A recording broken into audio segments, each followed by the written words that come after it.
নম্বর হলো এক আল কোরআন আল্লাহু ইলাইকা লিতুখরিজান নাসা মিনাজ যুলুমাতি ইলান নূর। এটা একটা আরবি সেন্টেন্স বা বাক্য। এর বাংলা মানে কি শুনুন।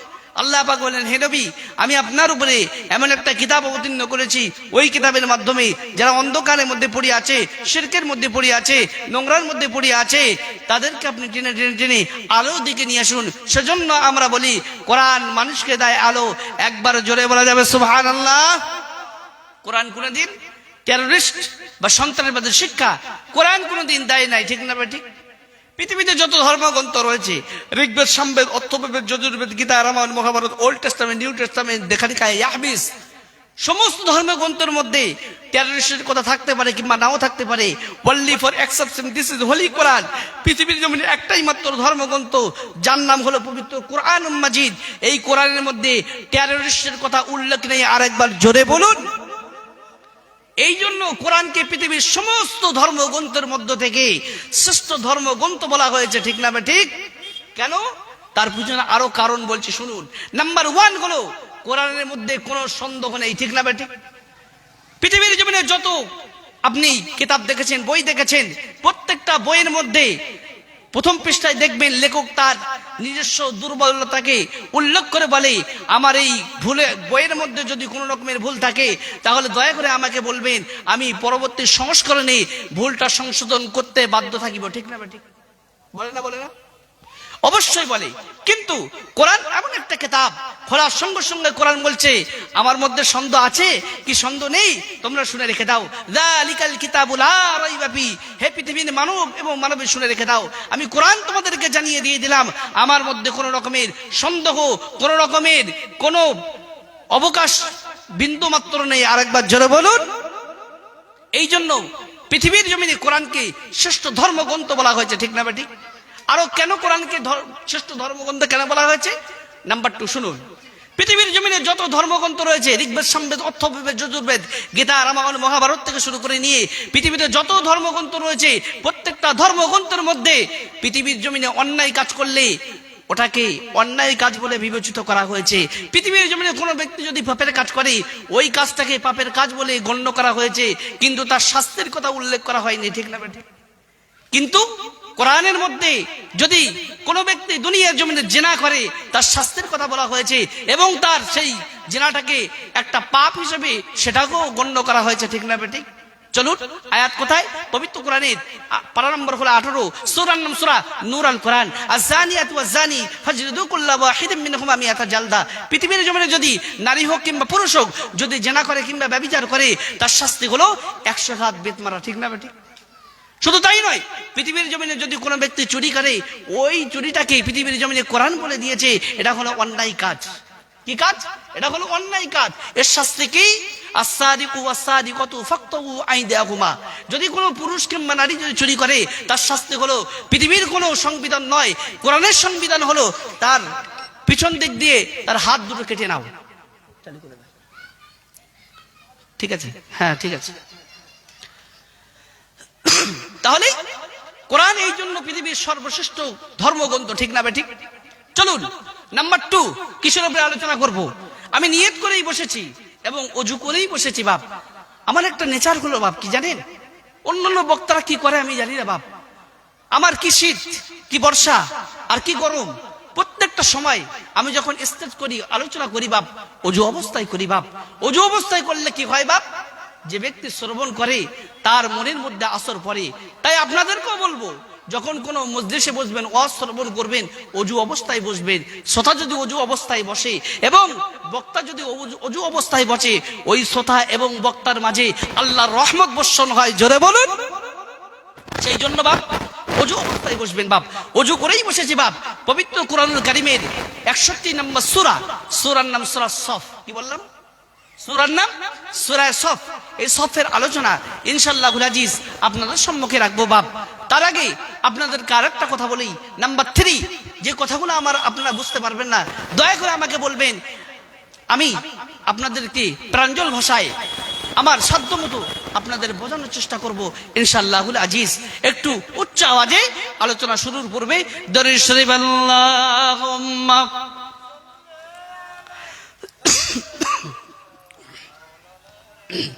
وعلى آل سيدنا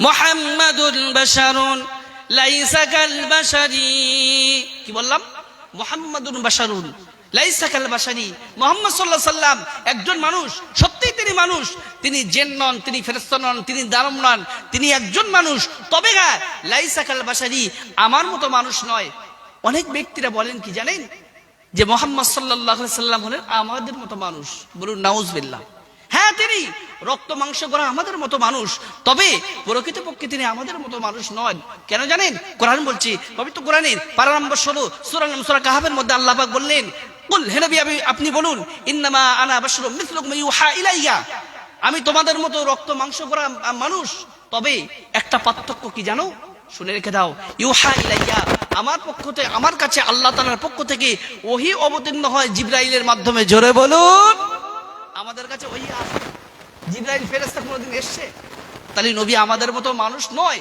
একদিক থেকে তিনি কি তিনি আমাদের মতো রক্ত মাংস করা মানুষ কিন্তু পরোক্ষভাবে তিনি আমাদের থেকে আলাদা ঠিক না ঠিক চলুন মুহাম্মাদুন বাশারুন মুহাম্মদ সাল্লাল্লাহু আলাইহি ওয়াসাল্লাম একজন মানুষ লাইসা কাল বাশারি কিন্তু আমার মতো মানুষ নয় ইয়াকুদুন হাজারুন লাইসা কাল হাজারি ইয়াকুদ বলে যে পাথরগুলো আমরা ব্যবহার করি আংটি পরি না পাথরে আংটি যে পাথরের তৈরি করা হয় আর বালির মধ্যে এবং অন্য জায়গায় যে পাথরগুলো পাওয়া যায় দুই পাথর কি এক দুই পাথর এক নয় বাপ দেখবেন হোমিওপ্যাথি ওষুধ দেখেছেন তো সাদা হয় না আর ইউরিয়া দেখেছেন সাদা হয় দুটো কিন্তু এক কিন্তু পার্থক্য কোন জায়গায় একটা খেলে আপনি দুনিয়া থেকে সরবেন আর একটা খেলে আপনার অসুখ সারবে ঠিক না ঠিক চলুন নেতাজি আর পিয়াজি এক নয় মুহাম্মাদুন বাশারুন লাইসা কাল বাশারি ইয়াকুদুন হাজারুন লাইসা কাল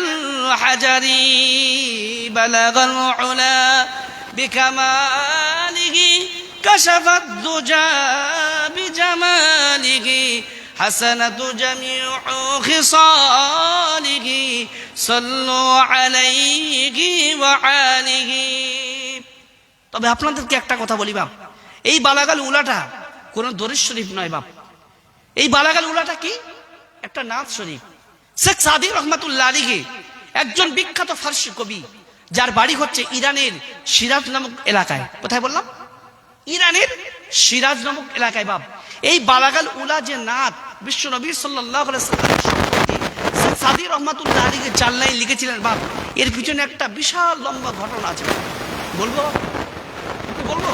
শুনুন মজা লাগবে শেখ সাদি রহমাতুল্লাহ আলাইহি একজন বিখ্যাত ফারসি কবি ছিলেন বাপ যিনি গুলিস্তান ফারসি কিতাব আমরা খারিজি মাদ্রাসায় কাফিয়াতে পড়েছি বাপ কি বললাম গুলিস্তান হলো একটা ফারসি কিতাব ওই কিতাবের মধ্যে শেখ সাদি রহমাতুল্লাহ আলাইহি এই বালাগাল উলা বিকামালিহি কাশাফাদ দুজা বিজামালিহি হাসানাতু জামিউ খিসালিহি সাল্লু আলাইহি ওয়া আলিহি এই নাতটা ওই গুলিস্তান যে ফারসি কিতাব আছে ওই কিতাবের মধ্যে শেখ সাদি রহমাতুল্লাহ আলাইহি লিখেছেন বাপ আমার বাবা জিরা ভাইরা শেখ সাদি রহমাতুল্লাহ আলাইহি মস্ত বড় আল্লাহ পাকের একজন মাহবুব বান্দা ছিলেন পাশাপাশি তিনি একজন বিখ্যাত ফারসি কবিও ছিলেন শেখ সাদি রহমাতুল্লাহ আলাইহির সম্মুখে যখন কোনো কিছু তিনি পেতেন সেই বিষয় নিয়ে সঙ্গে সঙ্গে তিনি কবিতা রচনা করতেন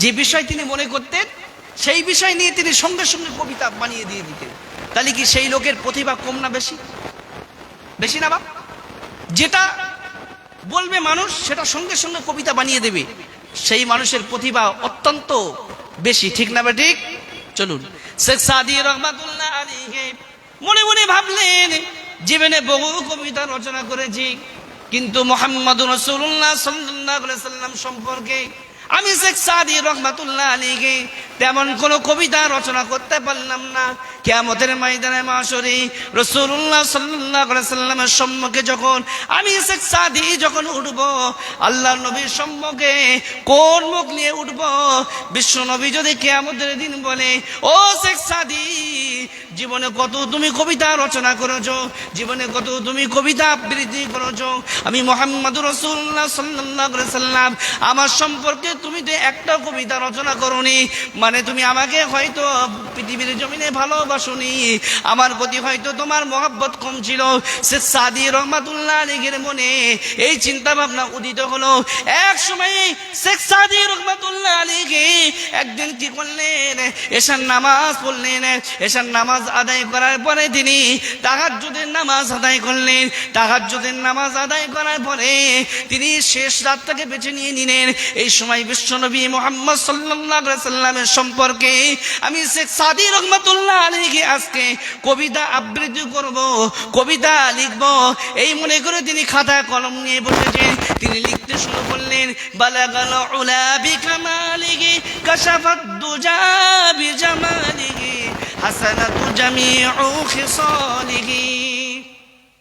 এই 3 লাইন কবিতা লেখা কমপ্লিট হয়ে গেল বাপ, 3 লাইন লেখা কমপ্লিট হয়ে গেল। আমরা জানি যখন কোনো লেখক কোনো কবিতা লেখে, তার 3 লাইন কবিতা লিখলে সেই 3 লাইন কবিতার কোনো মর্যাদা থাকে না। অন্তত পক্ষে একটা কবিতা 4 লাইন হওয়া দরকার, ঠিক না ঠিক? শেখ সাদি রহমাতুল্লাহ আলাইহি 3 লাইন কবিতা লেখার পরে 4র্থ লাইন আর লিখতে পারছেন না।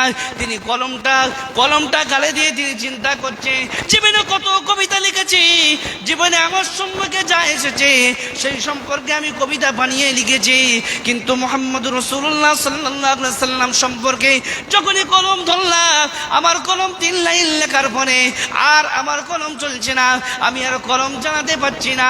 এইভাবে চিন্তা করতে করতে করতে করতে তিনি এক পর্যায়ে ঘুমিয়ে পড়লেন। ঘুমিয়ে পড়ার পরে বিশ্বনবী মুহাম্মদুর রাসূলুল্লাহ সাল্লাল্লাহু আলাইহি সাল্লাম স্বপ্ন দেখাচ্ছেন, এই শেখ সাদি শুনে রেখে দাও, আমি রাসূলুল্লাহ সাল্লাল্লাহু আলাইহি সাল্লাম তোমাকে জানিয়ে দিয়ে দিলাম, জীবনে অনেক কবিতা লিখেছো, আমার কবিতা লেখার সময় তুমি 3 লাইন লেখার পরে আর 4 লাইনটা তুমি মেলাতে পারছো না। আমি রাসূলুল্লাহ বলে দিয়ে দিলাম 4 লাইনটা তুমি লিখে নিয়ে নেবে, সাল্লু আলাইহি ওয়া আলিহি। আমার বাবাজিরা ভাইয়েরা, শেখ সাদি রহমাতুল্লাহ আলাইহি তিনি এমন একজন বিখ্যাত কবি ছিলেন যিনি এই কবিতাটা রচনা করেছিলেন বাবা, বালাগাল উলা বিকামালিহি। বিশ্বনবী মুহাম্মদ সাল্লাল্লাহু আলাইহি সাল্লাম তিনি চরিত্রের দিক দিয়ে পূর্ণতায় পৌঁছে গিয়েছেন। কাশাফাত দুজা বিজামালিহি, তার চরিত্রের কাছে সমস্ত আদার গুণ তারা হার মেনেছে। হাসানাতু জামিউ খিসালিহি, তার চরিত্রের মধ্যে সমস্ত পৃথিবীর উত্তম চরিত্র সংমিশ্রণ করেছে। সাল্লু আলাইহি ওয়া আলিহি, তোমরা নবী মুহাম্মদ সাল্লাল্লাহু আলাইহি সাল্লামের উপরে এবং তার আল পরিবার বর্গের উপরে তোমরা দরুদ পাঠ করো।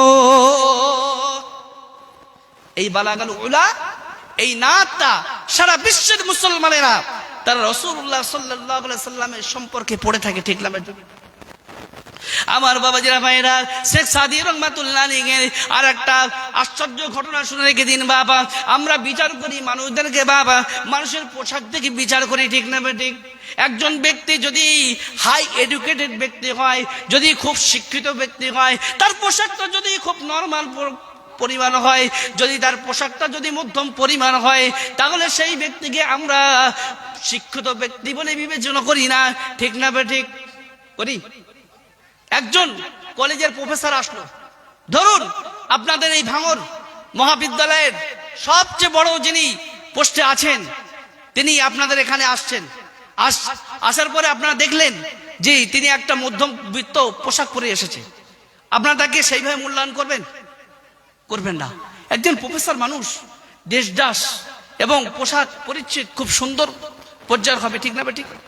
এটাই তো আপনারা আশা করেন নাকি? শেখ সাদি রহমাতুল্লাহ আলাইহি কোন একটা বাদশার দাওয়াত পেয়েছেন বাপ, ভালো করে শুনুন। আমরা যে পোশাক দিকে বিচার করি না, ভালো করে শুনুন। শেখ সাদি রহমাতুল্লাহ আলাইহি একটা বাদশার দাওয়াত পেয়েছেন, বাদশার বাড়িতে যাচ্ছেন, যেতে যেতে যেতে প্রতিমধ্যে রাত হয়ে গেছেন।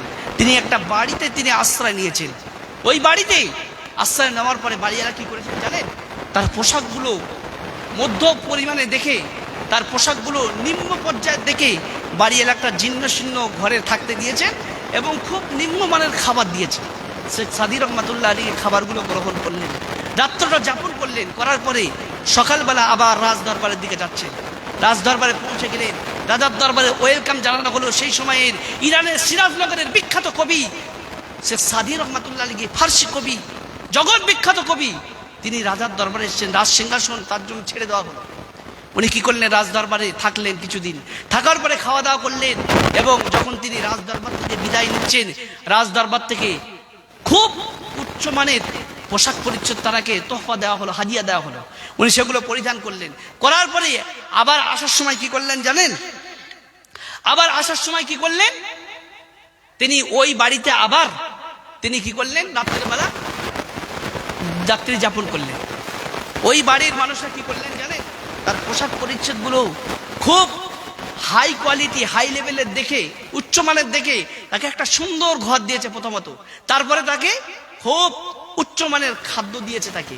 শেখ সাদি রহমাতুল্লাহ আলাইহি কি করেছিলেন জানেন? ওই বাড়ি এলাকায় কেমন ভাবে শিক্ষা দিচ্ছেন দেখেন।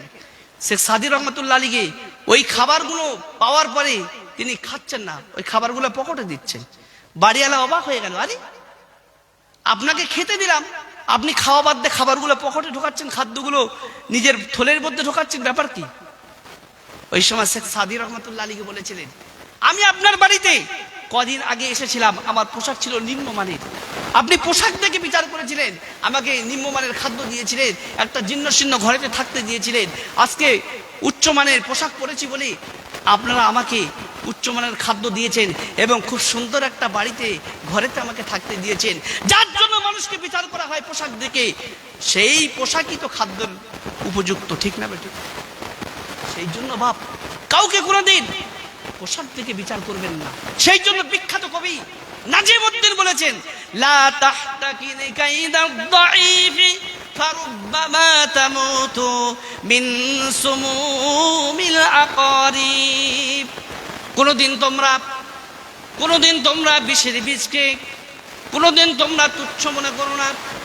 ওই বিষের বীজে অনেক সময় বিশাল বিশাল অজগর সাপ পর্যন্ত মারা যায়, ঠিক না বেঠিক?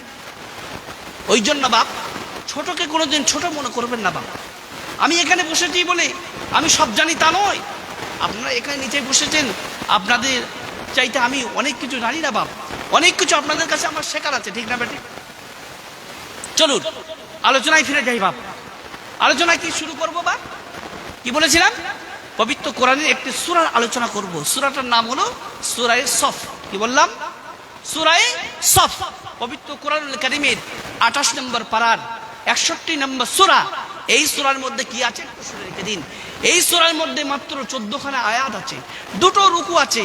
এই সূরাটি মদিনায় অবতীর্ণ হয়েছে। কোথায় বললাম বাপ? মদিনায় অবতীর্ণ হয়েছে বাপ। এই সূরার আলোচনা বাপ, ব্যাপক আলোচনা বাপ। আপনাদের অসুবিধা হবে বাপ? হবে না তো? চলুন তার আগে কোরআনের সংক্ষিপ্ত পরিচয়টা দিয়ে যায় বাপ।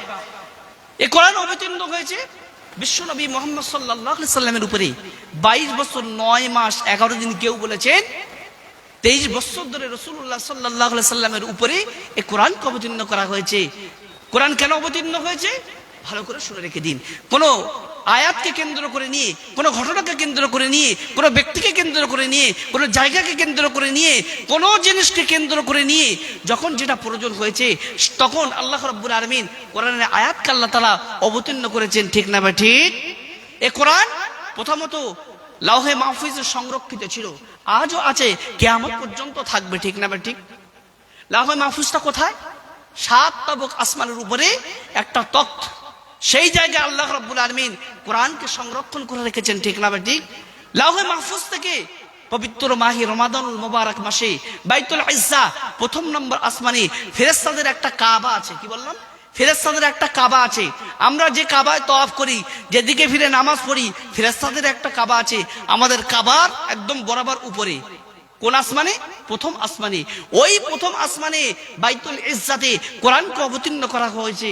ওই বাইতুল ইজ্জাত থেকে 23 বছর ধরে বিশ্বনবী মুহাম্মদ সাল্লাল্লাহু আলাইহি সাল্লামের উপরে কোনো ঘটনাকে কেন্দ্র করে নিয়ে, কোনো ব্যক্তিকে কেন্দ্র করে নিয়ে, কোনো মাসলাকে কেন্দ্র করে নিয়ে আল্লাহ রাব্বুল আলামিন একার সময় একটা সূরা, কোন সূরার কিছু আয়াত, কোন সূরা কমপ্লিট আল্লাহ রাব্বুল আলামিন অবতীর্ণ করেছিলেন, ঠিক না বেটি? এই কোরআনের আলোচনা হলো বাপ ব্যাপক আলোচনা। এই কোরআনের মধ্যে 30টা পারা আছে, 114 খানা সূরা আছে। আর কি আছে? এই কোরআনের মধ্যে 14 খানা সাজদা আছে, 7টা মঞ্জিল আছে, 6666টা আয়াত আছে।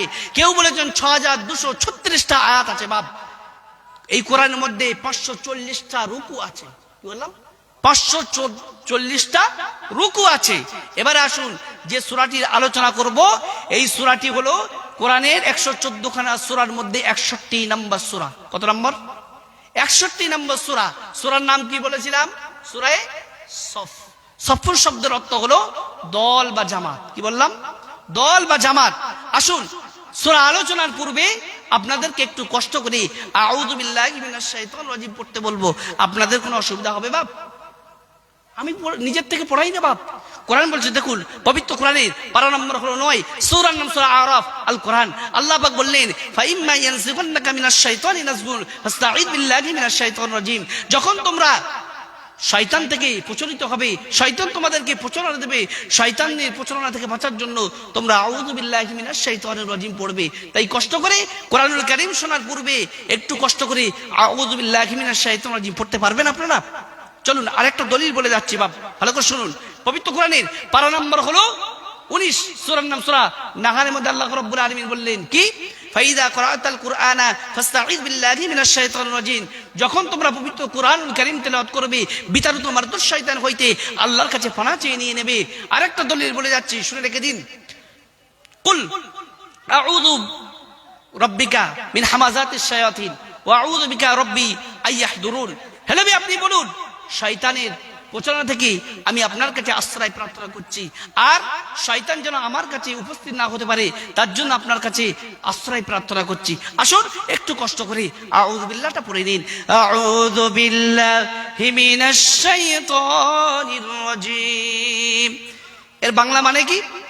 আমি আশ্রয় প্রার্থনা করছি সেই মহান আল্লাহ রাব্বুল আলামিনের দরবারে, যিনি দয়ালু এবং দয়াবান। এরপরে কি পড়তে হয় বাপ? কি পড়তে হয়? বলবেন আমি তো হুজুর কোরআন শরীফ জানি না, কি পড়তে হয় আপনারা জানেন, তাই তো নাকি? এরপরে বিসমিল্লাহ পড়তে হয়, ঠিক না বা ঠিক? পবিত্র কোরআনের পারা নম্বর হলো 14, সূরার নাম সূরা নাহল আল কোরআন। আল্লাহ পাক বললেন, ইন্নাহু মিনাস সুলাইমান ওয়া ইন্নাহু বিসমিল্লাহির রহমানির রহিম। সাবার রানী বিলকিসের কাছে নবী সুলাইমান আলাইহিস সালাতু ওয়াস সালাম একটা চিঠি লিখেছিলেন বাপ। ওই চিঠির প্রথমে তিনি সর্বপ্রথম বিসমিল্লাহির রহমানির রহিম ব্যবহার করেছিলেন। সেই জন্য বাপ কোরআন শরীফ তেলাওয়াত করার পূর্বে বিসমিল্লাহির রহমানির রহিম পড়তে হয়। নাম্বার 2 দলিল, পবিত্র কোরআনের পারা নম্বর 30, সূরার নাম সূরা আলাকের মধ্যে আল্লাহ পাক বললেন, ইকরা বিসমি রাব্বিকাল্লাযী খলাক। হে নবী আপনি পড়ুন আপনার প্রভুর নামে। সেই জন্য কোরআন শরীফ তেলাওয়াত করার পূর্বে বিসমিল্লাহির রহমানির রহিম পড়তে হয়।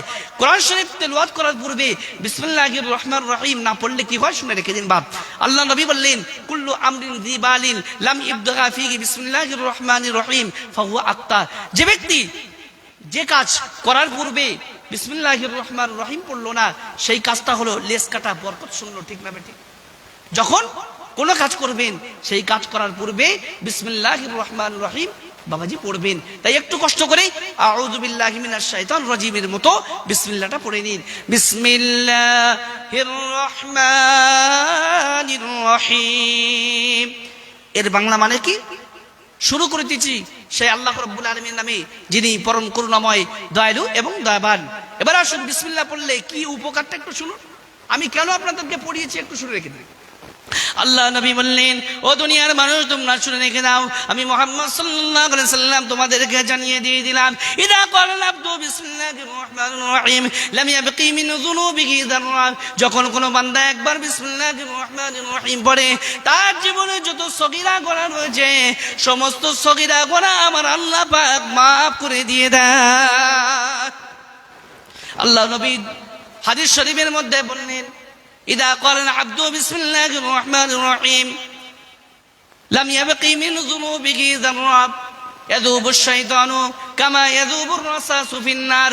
যখন কোনো বান্দা একবার বিসমিল্লাহির রহমানির রহিম পড়ে, তার কাছ থেকে শয়তান এমন ভাবে দূরীভূত হয়ে যায় যেমন নাকি আগুনে সীসা গলে যায়। তাহলে বিসমিল্লাহ পড়লে লাভ আছে না লোকসান আছে বাপ? লাভ নেই। চলুন আয়াতের মধ্যে ফিরে যাই বাপ। সূরা সফের 1 নম্বর আয়াত আল্লাহ পাক কি বলছে শুনুন। আল্লাহ পাক বললেন, আকাশ এবং জমিনে যা কিছু আছে সমস্ত কিছু আমি আল্লাহ রাব্বুল আলামিন আমার তাসবিহ জ্ঞাপন করে, আমার গুণগান গুণকীর্তন করে। পৃথিবীর মানুষ তোমরা বুঝতে পারো না। আচ্ছা, আপনারা বিশ্বাস করেন যে আকাশ এবং জমিনের মাঝখানে যা কিছু আছে সমস্ত কিছু আল্লাহর তাসবিহ জ্ঞাপন করে, গুণগান গুণকীর্তন করে? আপনারা বিশ্বাস করেন? চলুন আয়াত কি বলছে দেখি। সাব্বাহা লিল্লাহি মা ফিস সামাওয়াতি ওয়া মা ফিল আরদ ওয়া হুয়াল আজিজুল হাকীম। আজকে তাফসীরুল কুরআনুল কারীম মাহফিলের সূরা সফের প্রথম নম্বর আয়াত আল্লাহ পাক জানিয়ে দিয়ে দিলেন, সাব্বাহা লিল্লাহি মা ফিস সামাওয়াতি ওয়া মা ফিল আরদ। আকাশ এবং জমিনে যা কিছু আছে সমস্ত কিছু আল্লাহ রাব্বুল আলামিন তাসবিহ জ্ঞাপন করে। বান্দা তোমরা বুঝতে পারো না, আল্লাহ পাক জানিয়ে দিয়ে দিলেন। ও পৃথিবীর মানুষ তোমরা শুনে রেখে দাও, আমি আল্লাহ পাক তোমাদেরকে জানিয়ে দিয়ে দিলাম, আমি আল্লাহ পাক তোমাদেরকে আমার কোরআনের মধ্যে জানিয়ে দিয়ে দিলাম, ওয়ালাকিন লা তাফকাহুনা তাসবিহাহুম। কোরআনে 12 নম্বর 15 সূরার নাম সূরা বনী ইসরাঈল আল কোরআন। কোরআন জানিয়ে দিয়ে দিলেন, দুনিয়ার মানুষ শোন, আমার জীবজন্তুগুলো কিভাবে আমি আল্লাহ পাক আমাকে আল্লাহ আল্লাহ বলে ডাকে, বনের বাঘগুলো কিভাবে আমাকে আল্লাহ আল্লাহ বলে ডাকে, এমনি কোনে বনের পাখিগুলো কিভাবে আমি আল্লাহ পাক আমাকে আল্লাহ আল্লাহ বলে তাসবিহ জ্ঞাপন করে, পুকুরের মাছগুলো কিভাবে আমি আল্লাহ পাক আমার গুণগান গুণকীর্তন করে। বান্দা তোমরা বুঝতে পারো না, আমি আল্লাহ পাক তোমাদের মধ্য থেকে 4 প্রকার মানুষকে সেই তাসবিহ বোঝার ক্ষমতা দান করেছি। নাম্বার 1 হলো নবীন, 2 নম্বর হলো সিদ্দিকিন, 3 নম্বর হলো শুহাদা, 4 নম্বর হলো সালিহিন। নেককার মনসুর মকবুল বান্দা আল্লাহর ওলি বান্দাদেরকে আমি আল্লাহ পাক আমার সৃষ্টিকুলে তাসবিহ বোঝার ক্ষমতা দান করে দিয়েছি। তারা কয় প্রকার মানুষ? 4 প্রকার মানুষ। কোরআন বলছে, ওয়া মাইয়ুতিইল্লাহা ওয়ার রাসূলা ফাউলাইকা মা'আল্লাযীনা আন'আমা আল্লাহু আলাইহিম মিনান নাবিয়্যিন ওয়াস-সিদ্দীকিন ওয়াশ-শুহাদা'i ওয়াস-সালিহিন ওয়া হাসুনা উলাইকা রাফীকা। এই 4 প্রকার মানুষ হলো আল্লাহ রাব্বুল আলামিনের বন্ধু। আল্লাহ রাব্বুল আলামিন এই 4 প্রকার মানুষকে পৃথিবীর সমস্ত মানুষের মধ্য থেকে নিজের বন্ধু হিসেবে গ্রহণ করেছে। তাই আল্লাহ নবী বললেন, ও দুনিয়ার মানুষ তোমরা শুনে রেখে দাও, আমি মুহাম্মদ সাল্লাল্লাহু আলাইহি সাল্লাম তোমাদেরকে জানিয়ে দিয়ে দিলাম, পৃথিবীর জমিনে যদি তোমরা বন্ধুত্ব করো 4 প্রকার মানুষের সঙ্গে তোমরা বন্ধুত্ব করবে। কোন অসৎ মানুষের সঙ্গে তোমরা বন্ধুত্ব করবে না। অসৎ মানুষের সঙ্গে যদি তোমরা বন্ধুত্ব করো দুনিয়া জমিনে ক্ষতিগ্রস্ত হবে, কিয়ামতের ময়দানে মাসুদে লাঞ্ছিত অপমান অপদস্থ হবে। ঠিক না বেঠিক? ঠিক না বেঠিক? বন্ধু যদি করতে হয় ভালো মানুষের সঙ্গে করতে হবে, তাই তো নাকি? আরে হ্যাঁ কিনা বলুন আমার বাবাজিরা ভাইরা। তাই নবী বললেন, বিদায় হজের সময় বিশ্ব নবী আমার লক্ষ লক্ষ সাহাবাদের সম্মুখে বিশ্ব নবী আমার একটা ভাষণ দিয়েছিলেন, যে ভাষণটার নাম হলো হুজ্জাতুল বিদা।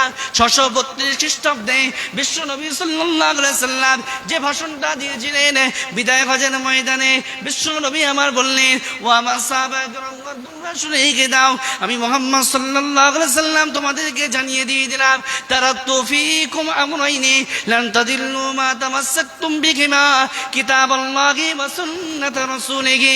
আমি মুহাম্মদ সাল্লাল্লাহু আলাইহি সাল্লাম দুনিয়ার জমিন থেকে বিদায় নিয়ে চলে যাব, আমি তোমাদের কাছে 2টো জিনিস রেখে দিয়ে যাচ্ছি। নাম্বার 1 হলো আল্লাহ পাকের কিতাব কালামুল্লাহ শরীফ, কোরআন শরীফ। নাম্বার 2 হলো আমি রাসূলুল্লাহ আমার কওলি ফিলি তাকরিরি হাদিস শরীফকে তোমাদের কাছে রেখে দিয়ে যাচ্ছি। তোমরা এই 2টো জিনিসকে যদি তোমরা আঁকড়ে ধরে রাখতে পারো, দুনিয়ার কোনো পৃথিবীর কোনো শক্তি নাই তোমাদের গায়ের একটা পশমকে ওপরাতে পারবে। ঠিক না বেঠিক? আমার বাবাজিরা ভাইরা, আপনারা হয়তো মনে মনে করছেন, কেন তাহলে আমেরিকা আমাদের উপরে কেন আঘাত করছে, মুসলমানদের উপরে কেন অত্যাচার চালাচ্ছে, আজকে চীন মুসলমানদের উপরে কেন অত্যাচার চালাচ্ছে, শুধু তাই নয় মায়ানমারের মুসলমানদের উপরে কেন মায়ানমারের সরকার আজকে অত্যাচার করেছে। আপনাদের মনে প্রশ্ন জাগতেই পারে, ঠিক না ঠিক? পারে না? পারে না? তার একটাই কারণ হলো পৃথিবীর মুসলমানরা কেন মার খাচ্ছে, শুনে রেখে দিন। পৃথিবীর মুসলমানরা মার খাচ্ছে এই 2টি কারণে। আজকে পৃথিবীর মুসলমানেরা কোরআনকে ভুলে গিয়েছেন, নাম্বার ওয়ান। 2 নম্বর হলো রাসূলুল্লাহর সুন্নাতকে ভুলে গিয়েছে, হাদিসকে ভুলে গিয়েছে। সেই জন্য মুসলমান আজকে পৃথিবীর জন্য সবচাইতে লাঞ্ছিত জাতিতে পরিণত হয়েছে, ঠিক না বেঠিক? বললাম মুসলমান যতদিন কোরআনের সঙ্গে সম্পর্ক রেখেছিল, হাদিস শরীফের সঙ্গে সম্পর্ক রেখেছিল, মুসলমান ততদিন পৃথিবীর সমস্ত জাতির উপরে নেতৃত্ব দিয়েছিল, ঠিক না বেঠিক? বললাম ইসলামের ইতিহাস খুলুন, ইসলামের ইতিহাস খুলুন, আপনার চোখে আঙুল দিয়ে দেখিয়ে দেবে যে সমস্ত মুসলমানেরা পৃথিবীতে নেতৃত্ব দিয়েছে, ও বাপ, তারা কোরআন এবং হাদিসকে অনুসরণ করেছিল বলে, কোরআন এবং হাদিসকে পুঙ্খানুপুঙ্খভাবে মেনেছিল বলে পৃথিবীর সমস্ত মানুষ তাদের নেতৃত্বকে মেনে নিয়েছিল, ঠিক না ঠিক? আমার বাবাজিরা ভাইরা, তাই নবী বললেন, ও আমার সাহাবা কেরাম শুনে রেখে দাও, আমি রাসূলুল্লাহ জানিয়ে দিয়ে দিলাম, আমার পরে তোমরা বন্ধুত্ব করবে কাদের সঙ্গে? তাই নাম্বার ওয়ান হলো নবীর সঙ্গে বন্ধুত্ব করতে হবে। নবী নেই, নবী বলে গেলেন আল উলামা ওয়ারাসাতুল আম্বিয়া, আমি রাসূলুল্লাহ জানিয়ে দিয়ে দিলাম, আমার পরে তোমরা হাক্কানি আলেমদের সঙ্গে তোমরা বন্ধুত্ব করবে। হাক্কানি আলেম কাকে বলবেন বাপ?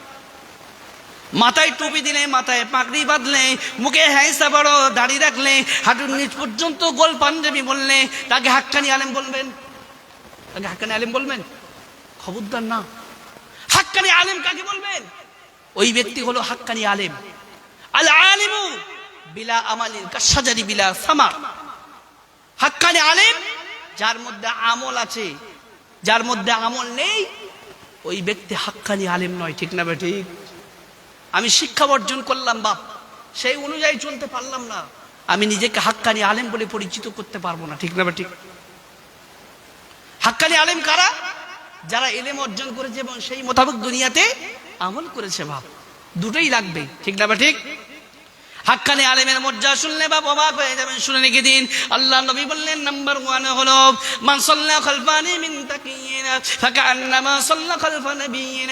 যে ব্যক্তি একজন হাক্কানি আলেমের সঙ্গে, যে ব্যক্তি একজন হাক্কানি আলেমের পিছনে 2 রাকাত নামাজ আদায় করলো, সে যেন একজন নবীর পিছনে 2 রাকাত স্বয়ং নামাজ আদায় করলো। হাক্কানি আলেমের মর্যাদা এত গো বাবা। নাম্বার 2 হলো আল্লাহ নবী বললেন মান যারা আলিমান তাকিয়ান ফাকান্নামা যারা নবিয়্যান। যে ব্যক্তি একজন হাক্কানি আলেমের সঙ্গে সাক্ষাৎ করলো, সে যেন স্বয়ং একজন নবীর সঙ্গে সাক্ষাৎ করলো। আর এক শ্রেণী মানুষ তারা হাক্কানি আলেমদেরকে গালাগালি করে, ঠিক না ঠিক? মনে রাখবেন বাপ, এরা পৃথিবীর জমিনে আল্লাহর শত্রু এবং নবীর শত্রু, ঠিক না ঠিক? এরা কারা? এরা হলো আবু জেহেলের দল। যারা হাক্কানি আলেমদেরকে গালিগালাজ করে তারা হলো আবু জেহেল, আবু লাহাব, উতবা, সাইবা, এদের দলের মানুষ, ঠিক না ঠিক? আরো শুনে রেখে দিন, হাক্কানি আলেমের মর্যাদা শুনলে বাবা অবাক হয়ে যাবেন। আল্লাহ নবী বললেন কোন আলিমান, তোমরা 1 নম্বরে আলেম হয়ে যাবে। আলেম যদি না হতে পারো, আও মুতাআল্লিমান, আলেমের ছাত্র হয়ে যাবে। আলেমের ছাত্র যদি না হতে পারো, আও মুস্তামিআন, আলেম মানুষরা, জ্ঞানী মানুষরা যে কথাগুলো বলবে সেই কথাগুলো মনোযোগ সহকারে শুনবে। তাও যদি তোমাদের কপালে না জোটে, আও মুহিব্বান, আলেম মানুষদেরকে ভালোবাসবে, দুনিয়ার জমিনে শান্তির সম্মান পাবে, কিয়ামতের ময়দানে মাশরে আল্লাহর দয়ার জান্নাত পেয়ে যাবে। আমার বাবাজিরা ভাইরা, দুনিয়া জমিনে আলেম হলো 2 প্রকার। 1 নাম্বার হলো বাপ হাক্কানি আলেম, 2 নাম্বার হলো ভণ্ড আলেম, ঠিক না ঠিক? পৃথিবীর জমিনে বাপ কত ভণ্ড আলেম আছে। রমজানুল মুবারক মাস আসলে ইচ্ছা মতো বিল ছাপিয়ে নিয়ে সারা পৃথিবীময় কালেকশন করে বাড়ি ঘর দর করছে, ঠিক না? এমন মাল আছে? নেই? কটা নেবেন? এদেশে হয় না, হায়দ্রাবাদ, গুজরাট, সৌদি আরব, কুয়েত, কাতার, বাহরাইনে চলে যায়, ঠিক না ঠিক? এরা হলো হাক্কানি আলেম, এরা পৃথিবীর জমিনে ভণ্ড আলেম। আমার বাবাজিরা ভাইয়েরা, ভণ্ড আলেমের পরিচয় আপনাদেরকে দিয়ে যাচ্ছে, শুনে রেখে দিন বাবা। ভণ্ড আলেম কাদেরকে বলবেন? যাদের মধ্যে দুনিয়ার লোভ লালসা রয়েছে, যাদের মধ্যে টাকা পয়সার মহাব্বত আছে, তারা এইগুলো দুনিয়া জমিনে 1 নম্বর ভণ্ড আলেম। কি বললাম? তারা হলো দুনিয়াতে ভণ্ড আলেম। হাক্কানি আলেমের মধ্যে দুনিয়ার মহব্বত থাকবে না বাবা, দুনিয়ার টাকা পয়সার মহব্বত থাকবে না। হাক্কানি আলেমের মধ্যে আল্লাহ পাকের মহব্বত বেশি থাকবে, হাক্কানি আলেমের মধ্যে রাসূলুল্লাহর মহব্বত বেশি বেশি থাকবে। ঠিক না ঠিক? আমার বাবা যারা ভাইরা, একজন হাক্কানি আলেম থেকে একজন ভণ্ড আলেমের পরিচয় আপনাদেরকে দিয়ে যাচ্ছে, শুনে রেখে দিন। আমার বাবা যারা ভাইরা, বানি ইসরাইলে একজন ব্যক্তি ছিলেন যার নাম হলো বালআম ইবনে বাউরা। কি নাম বললাম বাপ? বালআম ইবনে বাউরা একজন বিখ্যাত আলেম ছিলেন বাপ। শুধু আলেম ছিলেন না বাবা, তিনি একজন মুস্তাজাবাতুদ দাওয়া ছিলেন বাবা। মুস্তাজাবাতুদ দাওয়া কাদেরকে বলা হয় শুনে রেখে দিন। মুস্তাজাবাতুদ দাওয়া ওই ব্যক্তিদেরকে বলা হয় যাদের দোয়া আল্লাহর কাছে চাইতে দেরি হয়, আল্লাহর কাছে কবুল হইতে দেরি হয় না। এই বালআম ইবনে বাউরা ছিলেন বাবা বানি ইসরাইল গোত্রের মানুষ, এবং তিনি ছিলেন একজন আল্লাহ পাকের হাক্কানি আলেম বান্দা, এবং তিনি ছিলেন একজন মুস্তাজাবাতুদ দাওয়া। ঠিক না বেঠিক? আপনারা বালআম ইবনে বাউরার ঘটনা শুনেছেন? শুনেছেন? চলুন আপনাদেরকে একটু বলে যাই বাপ। বালআম ইবনে বাউরা হাক্কানি আলেম থেকে তিনি ভণ্ড আলেমে কেমন করে পরিণত হলেন একটু শুনে রেখে দিন বাপ। মুসা আলাইহিস সালাতুস সালাম যখন ফেরাউনের কবল থেকে নিষ্কৃতি পেলেন, ফেরাউন থেকে যখন তিনি নাজাত পেলেন, আল্লাহ রাব্বুল আলামিন নবী মুসাকে বললেন, এই মুসা, ফেরাউনের তো দুনিয়াতে শেষ, এবার তোমাকে কওমে আমালিকা অর্থাৎ মিশরের যে নীল নদ, ওই নীল নদ পার হয়ে যখন মুসা আলাইহিস সালাম ওপারে চলে গেলেন, অনেক ঘটনা আছে বাপ, সেদিকে আমি বিস্তার করছি না। মুসা আলাইহিস সালাম যখন নদীর ওপারে চলে গেলেন বাপ, আল্লাহ পাক বললেন, এই মুসা, ওই নদীর ওপারে একটা সম্প্রদায় আছে, সেই সম্প্রদায় হলো কওমে আমালিকা অথবা জাব্বারিন যাদের বলা হয়। তারা বিশাল শক্তিশালী ছিলেন এবং তাদের উচ্চতা 100 হাত, কেউ বলেছেন 70 হাত পর্যন্ত ছিল। এত লম্বা লম্বা ব্যক্তি। নবী মুসা আলাইহিস সালামকে আল্লাহ পাক বললেন, দিস ইজ মাই অর্ডার, তাদের সঙ্গে তোমার যুদ্ধ করতে হবে। আমার বাবাজিরা ভাইরা, নবী মুসা আলাইহিস সালামের সম্প্রদায়ের মধ্যে থেকে কিছু মানুষ তারা ওই কওমে আমালিকা সম্প্রদায় সম্পর্কে জানতে পারলো, তাদের উচ্চতা সম্পর্কে, তাদের শক্তি সম্পর্কে জানতে পারলো। নবী মুসাকে ওই কওমে বানি ইসরাইল সম্প্রদায়ের মানুষরা বলেছিল, হে নবী মুসা, আমরা ওই কওমে আমালিকা জাব্বারিনদের সঙ্গে যুদ্ধ করতে পারবো না। ফাযাহাবা আনতা ওয়া রাব্বুকা ফাকাতিলা ইন্না হাহুনা কাঈদুন। কোরআনে 12 নম্বর হলো 6 সূরার নাম সূরা মাইদার মধ্যে আল্লাহ পাক জানিয়ে দিয়ে দিলেন, আল্লাহ পাক ওই ঘটনাকে আল্লাহ পাক কোরআনের মধ্যে তুললেন। ওই কওমে আমালিকা সম্প্রদায়ের বিরুদ্ধে যুদ্ধ করতে রাজি না হওয়া বানি ইসরাইল কওমের মানুষেরা নবী মুসাকে বললেন, হে নবী মুসা, আমরা ওই কওমে আমালিকা সম্প্রদায়ের সঙ্গে যুদ্ধ করতে পারবো না, আপনি আপনার প্রভু গিয়ে কওমে আমালিকা সম্প্রদায়ের সঙ্গে যুদ্ধ করুন, আমরা এখানে বসে থাকবো। আচ্ছা, আপনাদেরকে একটা প্রশ্ন করি বাপ, তাদের ইমান দুর্বল না শক্তিশালী? দুর্বল না বাপ? আল্লাহ বলছে, দিস ইজ মাই অর্ডার, তোমাদের যুদ্ধ করতে হবে কওমে আমালিকা সম্প্রদায়ের সঙ্গে। এরা বলছে, ফাযহাব আনতা ওয়া রাব্বুকা ফাকাতিলা ইন্না হাহুনা কাঈদুন। হে নবী মুসা, তুমি যাও এবং তোমার রবকে সঙ্গে করে নিয়ে যাও, আমরা যেতে পারবো না, ওদের সঙ্গে যুদ্ধ করার ক্ষমতা আমাদের নেই। তাহলে আল্লাহর হুকুমকে তারা অমান্য করলো না মান্য করলো? অমান্য করলো না? আমার বাবা যারা পায় না, ওই কওমে আমালিকা সম্প্রদায়ের মানুষরা তারা কি করলো, তারা যখন জানতে পারলো নবী মুসা আলাইহিস সালাম 70,000 সৈন্যকে প্রস্তুত করে নিয়ে আমাদের বিরুদ্ধে যুদ্ধ করার জন্য রওনা হয়েছে, ওই কওমে আমালিকা সম্প্রদায়ের মানুষরা তারা কি করলো, বানি ইসরাইলদের মধ্য থেকে এই বিখ্যাত আলেম যার নাম হলো বালআম ইবনে বাউরার কাছে গেলেন, যাকে মুস্তাজাবাতুদ দাওয়া বলা হয়। ওই বালআম ইবনে বাউরার কাছে গিয়ে বলছে, হে বালআম ইবনে বাউরা, আল্লাহর হুকুম হয়েছে নবী মুসা আলাইহিস সালাম এবং বানি ইসরাইলদের মধ্য থেকে 70,000 ব্যক্তিরা আসছে আমাদের বিরুদ্ধে যুদ্ধ করার জন্য। আপনি একটু মুসা আলাইহিস সালামের বিরুদ্ধে এবং বানি ইসরাইলের বিরুদ্ধে আপনি একটু আমাদের হয়ে দোয়া করুন। বালা ইবনে বাউরা বললেন, হে কওমে আমালিকা সম্প্রদায় মানুষেরা, তোমরা শুনে রেখে দাও, আমি খবরদার তোমাদের হয়ে নবী মুসা আলাইহিস সালামের বিরুদ্ধে দোয়া করতে পারবো না। কারণ নবী মুসা আলাইহিস সালাম বলেন, আল্লাহ পাকের একজন নবীর বিরুদ্ধে কোনোদিন দোয়া করা যায় না, ঠিক না বেঠিক? নবীর বিরুদ্ধে দোয়া করা যায়? কোশ্চিন করা যায় না বাপ। আমার বাবা যারা ভাইরা, বালাম ইবনে বাউরাকে কওমে আমালিকা সম্প্রদায়ের মানুষেরা, জাব্বারিনরা, তারা অত্যন্ত পেড়াপিড়ি করতে লাগলো, তার উপরে জোর সৃষ্টি করতে লাগলো। বালাম ইবনে বাউরা কোনো মতে রাজি হচ্ছে না। এক পর্যায়ে তারা কি করলো, কওমে আমালিকা সম্প্রদায়ের মানুষেরা বালাম ইবনে বাউরার কাছে গিয়ে তারা উপঢৌকন দিল। অন্য বর্ণনায় এসেছে বালাম ইবনে বাউরার স্ত্রীর কাছে গিয়ে বিভিন্ন ধরনের জাঁকজমকপূর্ণ উপহার নিয়ে বালাম ইবনে বাউরার স্ত্রীর কাছে দিয়ে বলছে, আপনার স্বামীকে একটু দয়া করে বলবেন আমাদের হয়ে নবী মুসা আলাইহিস সালামের বিরুদ্ধে, বনি ইসরাইলের বিরুদ্ধে যেন একটু দোয়া করে। কোন জায়গায় দিয়েছে দেখেছেন? ঠিক হেড অফিসে, হেডকোয়ার্টারে দিয়েছে, ঠিক না বেঠিক? ও বাপ, পৃথিবীর জমিনে যত পুরুষ আছে সমস্ত পুরুষ এক জায়গায় গেলে জব্দ, ঠিক না বেঠিক? কি জানেন? মিস্টার মিসেস বালিশ মন্ত্রী, বিছন মন্ত্রী, ঠিক না বেঠিক? ও ভুল বললাম? বাইরে এসে অমুক করবো তমুক করবো, তোকে দেখে নেবো, তুই আমার এই করেছিস, তোকে দেখে নেবো। বাড়িতে গিয়ে একদম পুরো কচু, ঠিক না বেঠিক? কেন জানেন? যেদিন আমি আমার বউয়ের সঙ্গে বিবাহ করেছিলাম সেই দিনও তো আমি অঙ্গীকার করেছিলাম, একটাই বুলেট গাড়ির বিনিময়ে, খাটশো কাচের বিনিময়ে, এমনি করে 5 ভরি সোনার বিনিময়ে তোমার বাপের আমি কেনা চাকর হয়ে থাকলাম, ঠিক না বেঠিক? ঠিক না বেঠিক? তো কি করে বউর সামনে কথা বলবে? আমার বাবা যারা ভাইয়েরা, বালাম ইবনে বাউরা যখন বাড়িতে আসলেন, বালাম ইবনে বাউরার স্ত্রী বললেন, ও আমার প্রাণ প্রিয় স্বামী, তোমার কাছে একটা অনুনয় বিনয় করব, তোমার কাছে একটা আবদার করব।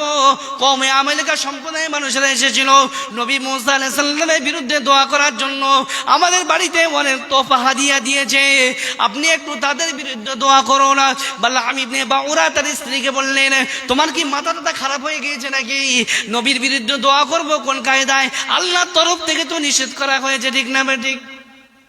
পৃথিবীর জমিনে দেখবেন কোন মানুষের সরকারি চাকরি হয় না, যে সরকারি অফিসার তার বাড়িতে নিয়ে যাচ্ছে ভেটকি মাছ, 5 কেজি ওজনের ভেটকি মাছ নিয়ে যাচ্ছে, এমনি করে সুন্দর সুন্দর বাজার থেকে সবজি নিয়ে যাচ্ছে, এমনি করে পৃথিবীর নামি দামি জিনিসগুলো নিয়ে যাচ্ছে, তারপরে তার চাকরির লেটার বাড়িতে পাঠিয়ে দিচ্ছে, ঠিক না বেঠিক? আছে?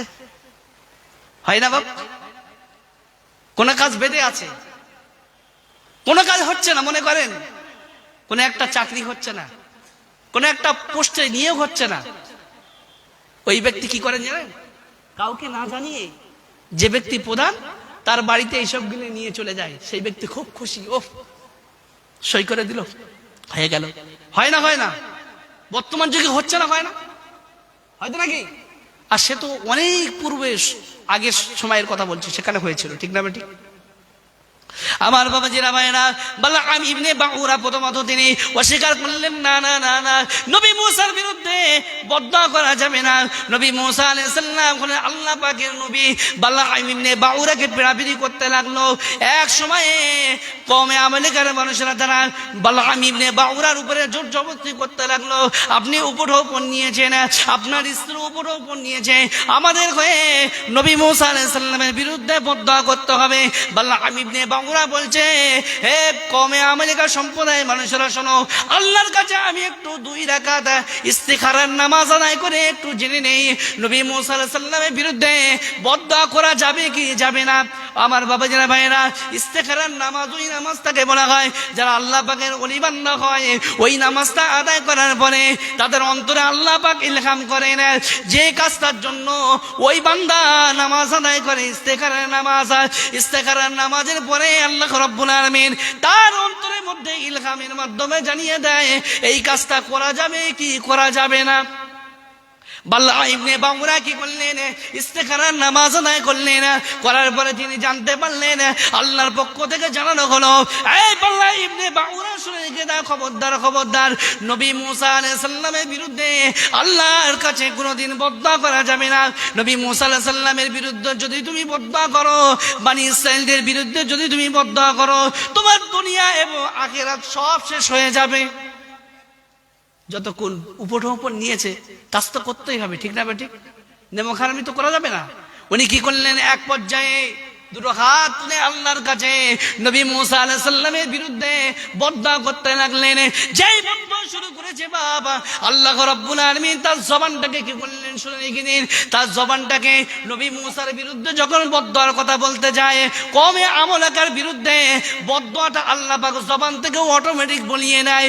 যখন এই কথা দেখতে পেল কওমে আমলাকা সম্প্রদায়ের মানুষেরা, তখন সঙ্গে সঙ্গে বলছে, এই বালআম ইবনে বাউরা, তোমাকে আমরা টাকা দিয়েছি, উপঢৌকন দিয়েছি আমাদের হয়ে নবী মুসার বিরুদ্ধে দোয়া করার জন্য। তুমি তো দোয়া উল্টো করছো, আমাদের বিরুদ্ধে তুমি তো দোয়া করছো, দেখতে পাচ্ছি বদদোয়া করছো।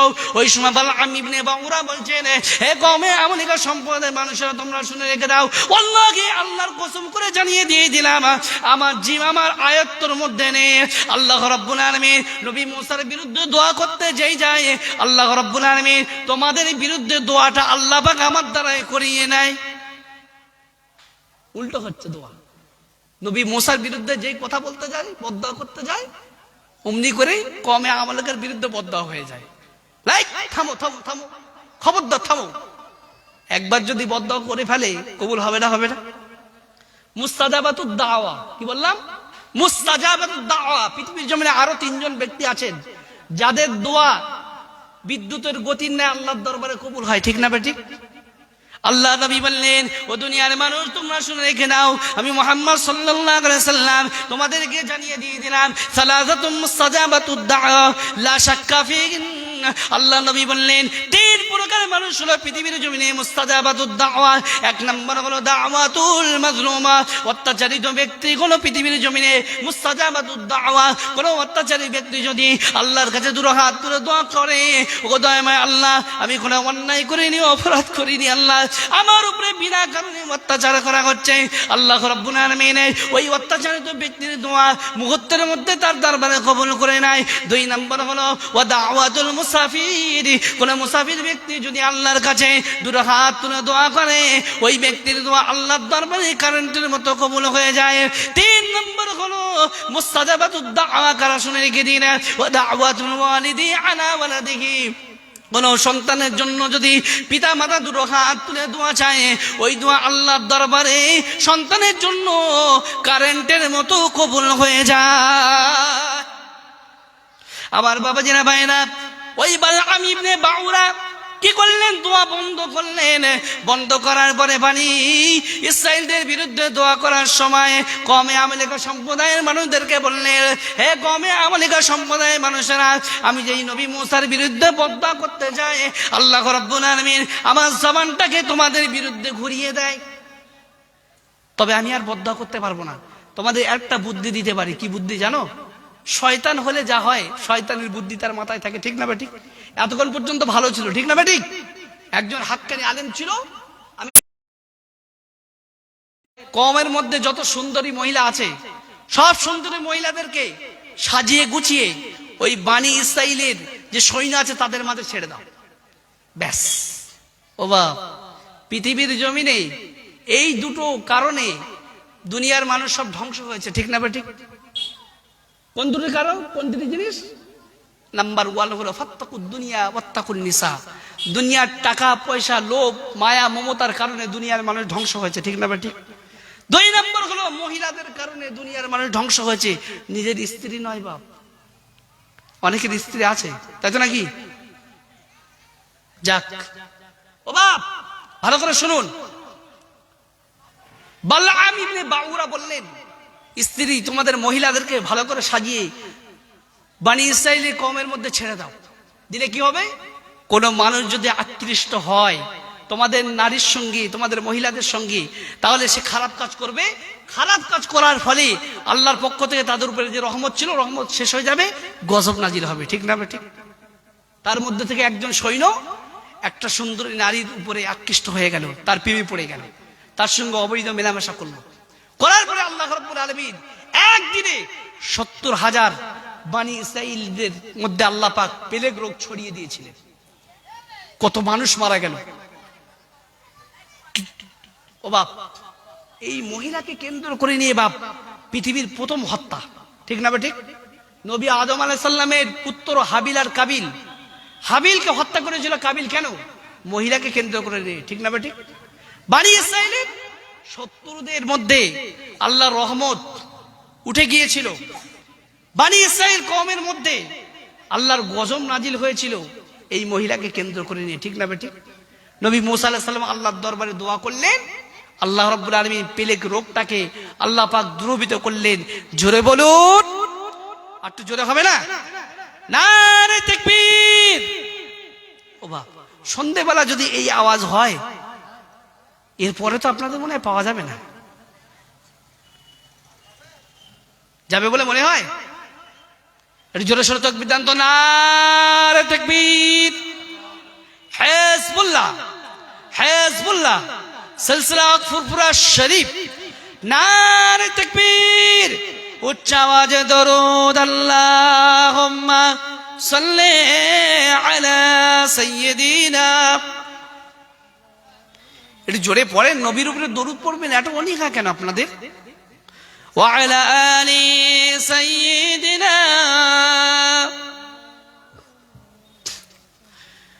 সমাধান চাও যদি জীবনে মরণে, খুঁজে নাও ফিরে যাও, চোখ রাখো কোরআনে। আপনার জীবনের জন্ম থেকে নিয়ে মৃত্যু পর্যন্ত সমস্ত কিছুর সমাধান একমাত্র কে দিতে পারে? কোরআনুল কারীম, ঠিক না ঠিক?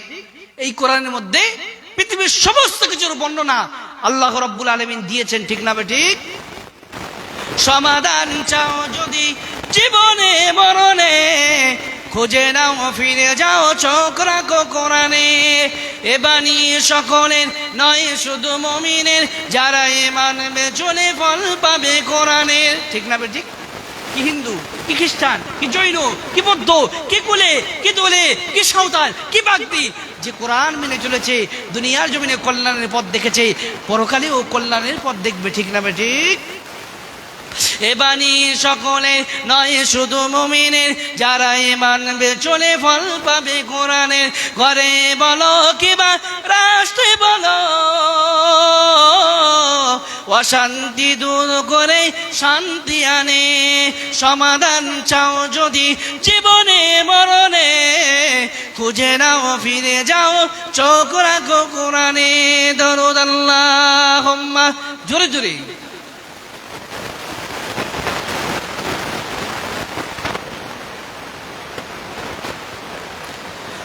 وعلى آل سيدنا।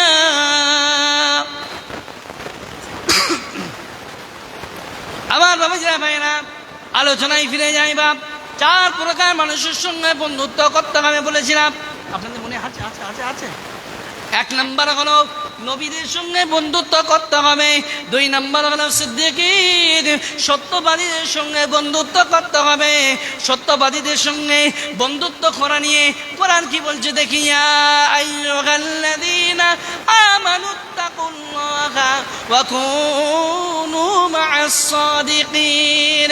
কোরআনে 12 নম্বর হলো 11 সূরার নাম সূরা তাওবার মধ্যে আল্লাহ পাক জানিয়ে দিয়ে দিলেন, হে ঈমানদার বিশ্ব ঈমানদার, দুনিয়া জমিনে 1 নম্বরে তোমরা আল্লাহকে ভয় করবে।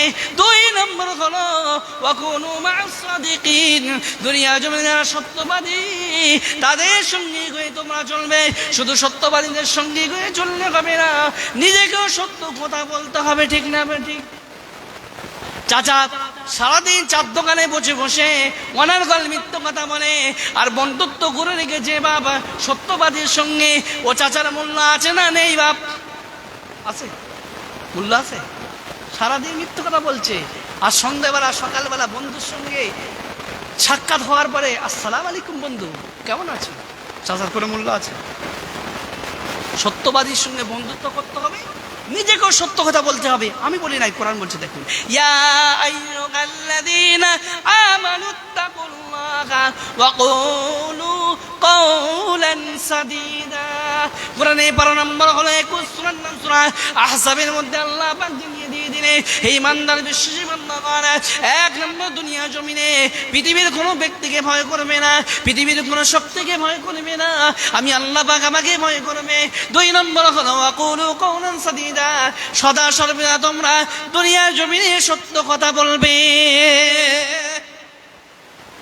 আমার বাবাজিরা ভাইয়েরা, পৃথিবীর জমিনে যদি আপনি একটা মিথ্যা কথা বলেন, শুনে রেখে দিন, আল্লাহ নবী বললেন, ইদা কাযাবাল আব্দু, যখন কোনো বান্দা একটা মিথ্যা কথা বলে, তার থেকে তাবাআদা আনহুল মালাকু মিলানা মিন নাতনিহি মা জাআ বিহি। যখন কোনো বান্দা একবার মিথ্যা কথা বলে, ওই মিথ্যা কথা বলার কারণে তার দেহের মধ্যে একটা দুর্গন্ধ হয়, ওই দুর্গন্ধের কারণে আপনার কাছে যে রহমতের ফেরেশতা রয়েছে, ওই রহমতের ফেরেশতা 1 মাইল দূরে সরে যায়। যখন কোনো বান্দা একবার একটা মিথ্যা কথা বলে বাপ, সেই ব্যক্তির কাছ থেকে আল্লাহ রহমতের ফেরেশতা দূরে চলে যায় 1 মাইল বাপ। ও বাপ, ভালো করে শুনুন, দুনিয়ার মধ্যে 3 প্রকার মানুষ সবচেয়ে বেশি মিথ্যা কথা বলে। কয় প্রকার? 3 প্রকার মানুষ। It is very very important, ভালো করে শুনুন। নাম্বার 1, একজন প্রেমিক এবং প্রেমিকা। এখন তো মোবাইলের যুগ বাপ। দুপুর 12টার সময় প্রেমিকা প্রেমিককে ফোন দিয়েছে, মেয়েটা ছেলেটাকে ফোন দিয়েছে, ও শোনা তুমি খেয়েছো? ছেলেটা বলছে, না গো জান, তুমি না বললে আমি খেতে পারি। এ হারামখোরের বাচ্চা হোটেলে গিয়ে 1.5 প্লেট বিরিয়ানি খেয়ে বলছে, তুমি না বললে আমি খেতে পারি। মিথ্যা কথা বললো না সত্য কথা বললো? ও বাপ। নাম্বার 2, কিছু কিছু রাজমিস্ত্রি দেখবেন বাপ, সব রাজমিস্ত্রি নয় রে বাপ, এই সবার কথা বললে আমার বাড়ি যেতে দেবে না এখান থেকে, ঠিক না বেটি? ও বাপ, কিছু কিছু রাজমিস্ত্রি, ভালো করে শুনুন, তারা মিথ্যা কথা বলে। কেমন জানেন? ফর এক্সাম্পল স্বরূপ, আপনার বাড়িতে কাজ করছে, পাশের বাড়িতে বলল, মিস্ত্রি সাহেব আমার বাড়িতে 2 দিন কাজ করে দিতে হবে। কি করলো মিস্ত্রি? আপনার বাড়ির কাজটা ভালো করে ধরে নিল যে অমুক দিনতে বুধবার কিংবা বৃহস্পতিবারটা লাগবে। কাজটা হাতে করে নিয়ে অন্য জায়গায় কাজ ধরে সেখানে 4 দিন মেরে দিয়ে 10 দিনের মাথা আপনার বাড়ি আসে, ঠিক না বেটা? এই আমার মিস্ত্রি নেই। নাম্বার 3, ভালো করে শুনুন, কারা মিথ্যা কথা বলে? গরুর দালাল দেখেছেন? আপনাদের এখানে হাটটা হয় শাঁকসারে, পলিরহাটে, দেখবেন গরুর দালালগুলো এত মিথ্যা কথা বলে বাপ। সাইকেলে ফ্রি দেখেছেন তো? ফ্রি কেটে গেলে কোনো ঘাটে বাঁধে? প্যাডেল বাঁধে কোনো ঘাটে?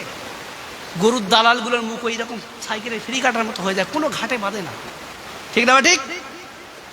আমার বাবাজিরা ভাইয়েরা, মিথ্যা কথা বলা যাবে না বাপ, মিথ্যার আশ্রয় নেওয়া যাবে না। আল্লাহর কোরআন জানিয়ে দিয়ে দিলেন, ফাজতানিবুর রিজসা মিনাল আওসানি ওয়াজতানিবু কাওলাজ জুর। কোরআনে 12 নম্বর হলো 17 সূরার নাম সূরা হাজের মধ্যে আল্লাহ পাক জানিয়ে দিয়ে দিলেন, পৃথিবীর জমিনে তোমরা মূর্তি পূজা থেকে নিজেদেরকে বাঁচিয়ে রাখবে। 2 নম্বর, তোমরা পৃথিবীর জমিনে মিথ্যে কথা বলা থেকে নিজেদেরকে পরহেজ করবে। মিথ্যা কথা বলা যাবে? আবার বাবাজিরা ভাইয়েরা, মিথ্যা কথা বলা যাবে না, যাবে না, যাবে না। আবার বলে যাচ্ছে আপনাদেরকে, 3 জায়গায় মিথ্যে কথা বলা হলো জায়েজ। কয় জায়গায়? 3 জায়গায় মিথ্যা কথা বলা হলো জায়েজ। নেগেটিভ পজিটিভ ওয়ার্ডসগুলো যদি আপনাদের সম্মুখে না করি, তাহলে আপনারা প্রবলেমে পড়ে যাবেন। বাড়ি গিয়ে চিন্তা ভাবনা করবেন, হুজুর বলেছে মিথ্যা কথা বলা যাবে না, জীবনে মিথ্যা কথা যদি বলে ফেলি সর্বনাশ হয়ে যাবে, ঠিক না ঠিক? এই ভালো করে শুনুন, 3 জায়গায় মিথ্যা কথা বলা হলো জায়েজ। কয় জায়গায়? 3 জায়গায়। নাম্বার 1 হলো হকের উপরে কারো জান বাঁচানোর জন্য মিথ্যা কথা বলা হলো জায়েজ। হকের উপরে কারো জান বাঁচানো মানে, ফর এক্সাম্পল শুনুন, ধরুন আপনি আপনাদের মসজিদ থেকে নামাজ পড়ে আসরের সময় বার হয়েছেন, আপনার মুখে পাকা দাড়ি দেখে, আপনার মাথায় টুপি দেখে, আপনার হাতের মুখ পর্যন্ত গোল পাঞ্জাবি দেখে একজন যুবতী সুন্দরী মহিলা এসে বলছে, চাচা চাচা চাচা আমাকে প্লিজ দয়া করে একটু বাঁচান। আপনি কি করলেন? ওই মেয়েটাকে নিয়ে নিজের ঘরের মধ্যে আপনি দিয়ে তালা মেরে আপনি বাইরে এসে দাঁড়িয়ে আছেন। ওই মহিলাটাকে তাড়া করছিল কারা? ওই মহিলাকে কয়েকজন দুষ্টু 4-5 জন মিলে তাড়া করে নিয়ে আসছিল। আপনি কি করলেন? ঘরের মধ্যে দিয়ে তালাটা বন্ধ করে দিলেন। ওই ছেলেগুলো যখন এসে আপনাকে জিজ্ঞাসা করলো, আপনি একজন পরেশগার মানুষ, নামাজ পড়ে বার হয়েছেন, চাচা এই দিক দিয়ে একজন মহিলা দৌড়ে গিয়েছে, আপনি দেখতে পেয়েছেন? এই পরনে এমন কাপড়, এমন দেখতে সুন্দরী, আপনি দেখেছেন? আপনি কি করলেন?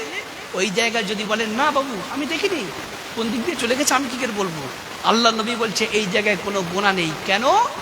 ওই মহিলাটাকে পেলে এই পুরুষগুলো কি করবে? তার সঙ্গে জেনার কাজ করবে, অবৈধ মেলামেশা করবে এবং তাকে প্রাণে হত্যা করবে। সেই জন্য নবী বললেন, হকের উপরে কারো জান বাঁচানোর জন্য কোনো যদি বান্দা এবং বান্দি মিথ্যা কথা বলে, তারা আমলনামায় গুনাহ হবে না। জোরে বলুন। নাম্বার 2, ভালো করে শুনে রেখে দিন, ভালো করে শুনে রেখে দিন। নাম্বার 2, যুদ্ধের ময়দানে মিথ্যা কথা বলা হলো জায়েজ। ধরুন আপনি যুদ্ধের ময়দানে গিয়েছেন, শত্রুপক্ষ আপনার সৈন্য সংখ্যা সম্পর্কে জিজ্ঞাসা করলো, ভাই তোমার সৈন্যের সংখ্যা কত? যদি আপনার 2000 থাকে, যদি বলেন আমার 5000 রয়েছে, নবী বলছে এই জায়গায় কোনো গুনাহ হবে না। ঠিক না ঠিক? নাম্বার 3, ও বাপ যারা বিয়ে করেছেন, এই যুবক বন্ধুরা ভালো করে শোনো, it is very very important. কিছু কিছু ক্ষেত্রে, সব ক্ষেত্রে নয়, কিছু কিছু ক্ষেত্রে নিজের বইয়ের কাছে মিথ্যা কথা বলা হলো জায়েজ। এই বলেছি বলে কালকের থেকে বাড়ি গিয়ে আর সত্য করা বউয়ের সামনে জীবনে বেরোবে না কিয়ামতের আগ পর্যন্ত। ঠিক না বেটি? এমন নিয়ে যেন করবেন না বাপ। ভালো করে শুনুন, কিছু কিছু ক্ষেত্রে মিথ্যা কথা বলা হলো জায়েজ। ফর এক্সাম্পল স্বরূপ, আপনি একজন টোটো চালক, আপনার বড় ভাই সরকারি সার্ভিস করে, গভর্নমেন্ট অফিসার, মাসে 80,000 টাকা ইনকাম করে। তার বউকে দিয়েছে ঈদের সময়, ঈদ উল ফিতরের সময় 5,000 টাকা দামের শাড়ি। আপনি একজন টোটো চালক, বেচারি মানুষ, দিনে 500 টাকা ইনকাম করেন, 700 টাকা ইনকাম করেন, আপনার বউকে দিয়েছেন 700 টাকা দামের একটা শাড়ি। ঈদের দিন সকালবেলা কি হয় দেখবেন, দুই যা 2 মাস আগে ঝগড়া বাঁধিয়েছে, দুই যার কথা হয় না, শাড়িটা বের করে এক যা অপর যাকে ইশারার মাধ্যমে দেখাচ্ছে, দেখ আমার স্বামী কিরকম শাড়ি দিয়েছে, দেখ 5,000 টাকা দামের শাড়ি দিয়েছে। ও দেখাচ্ছে, দেখ আমার শাড়ি আমার স্বামী 10,000 টাকা দামের শাড়ি দিয়েছে। এই হয় না? হয় না? ঈদের সময় হয় না? সিমুই রান্না করতে গিয়ে, লাকচাপ ভিজাতে গিয়ে, এমনি করে ঘুগনি রান্না করতে গিয়ে, পায়েস রান্না করতে গিয়ে হয় না? এখন এই টোটো চালকের যে স্ত্রী, সে স্বামীকে বল, চগো শোনো, আরে কি হয়েছে বলো না, আরে শোনো না, আমার শাড়ির দাম কত নিয়েছে আগে বলো। বলে কেন, কি হয়েছে? যদি ওই জায়গায় বলেন যে তোমার শাড়ির দাম নিয়েছে 500 টাকা, ও বাপ আপনার রোজার ঈদ, ঈদ উল ফিতর, ঈদ উল আযহা সব মাথায় তুলে দেবে। ঠিক না বেটি? ওই জায়গায় নবী বলছে, তোর বইয়ের শাড়ি যদি তুই 500 টাকায় কিনিস, তুই বললি 5,000 টাকা নিয়েছে, ওই জায়গায় কোনো গুনাহ হবে না। ঠিক না বেটি? আমার বাবা জেনা ভাইয়েরা, তাহলে সত্যবাদীর সঙ্গে বন্ধুত্ব করতে হবে, নিজেকে সত্য কথা বলতে হবে। ঠিক না বেটি? 3 নম্বর হলো কাদের সঙ্গে বন্ধুত্ব করবেন, ভালো করে শুনে রেখে দিন।